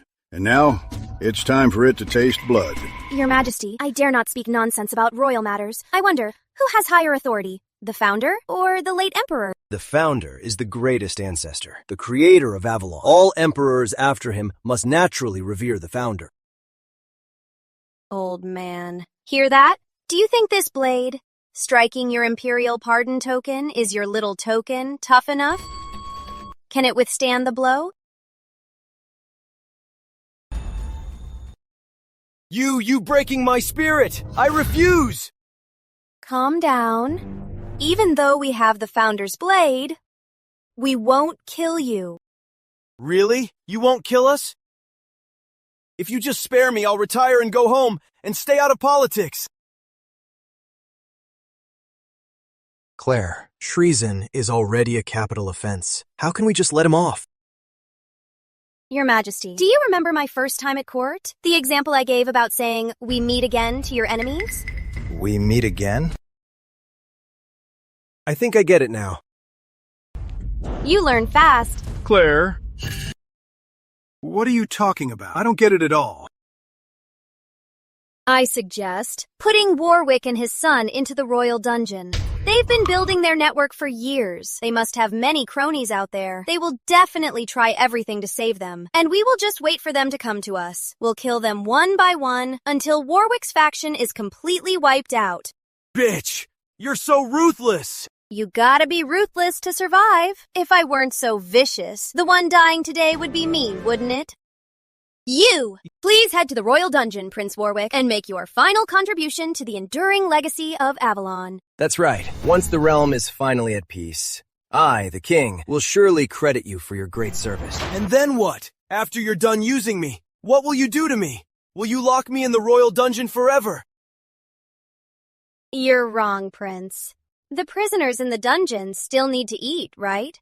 That means the crown has to spend more money on them. It's not worth it. When the time comes, why don't you stay in the dungeon, reflect on your crimes, realize you failed the Founder and failed His Majesty, and just end it all yourself? Wouldn't that make sense? This! No! I won't kill myself! I won't! Dad, no! Your Majesty! It wasn't me! I don't want to die! It was this old geezer! It was all him! You! Shut up!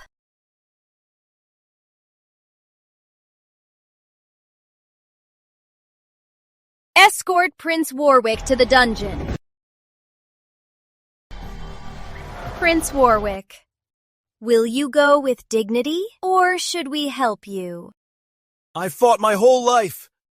Never thought I'd be taken down by a little girl like you. Very well.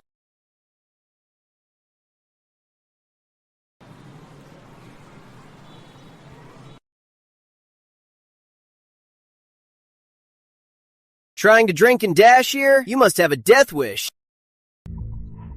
I'm Master Edward of the Stanton family, Avalon's top scholar. Drinking your cheap booze is doing you a favor. You're just a drunk, some top scholar. I'll teach you a lesson. I'm so sorry. How much does he owe? I'll pay for it. Ah, the Academy editor Lady Moon. You're too polite. It's just 5 copper coins.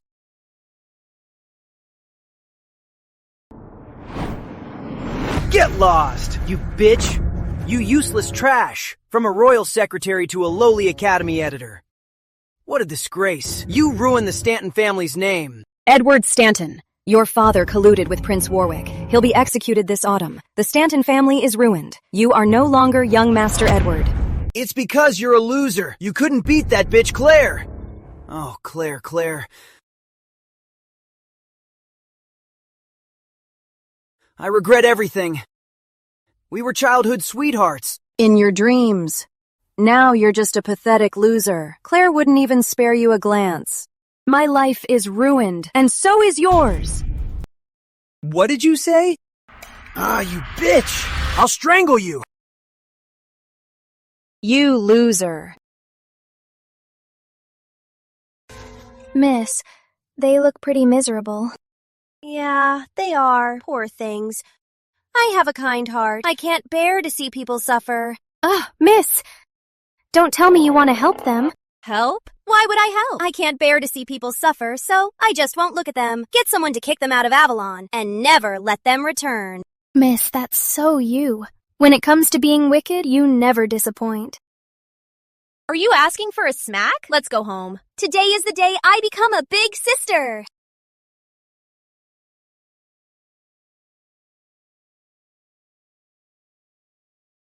Dad, stop pacing. You're making me dizzy. The baby's here. Madame had a big baby boy. Oh my. I have a son. I'm gonna be a big sister. I have a little brother. Yay! Claire, look at your father at his age. He's still having kids, but you, to this day, your marriage still isn't settled. Grandpa, I just can't bear to leave you. I want to take care of you until you pass, before I think of my own life. Hey, you child, you can't say things like that. Miss, someone's outside to see you. I'm not seeing anyone. I'm waiting to hold my brother. Miss, you really have to see this person. Who is it, acting so high and mighty? What? Is Black Lotus Claire so heartless, you won't even show your face? Your Majesty. At ease. I'm incognito. No need to bow. Since you just had a baby boy, I'm here to join the celebration. But it seems someone doesn't welcome me. Hey, who told you about this ugly nickname? I gave it to you. What do you think? Pretty good? Everyone says it suits you. All right, you little brat. You are dead.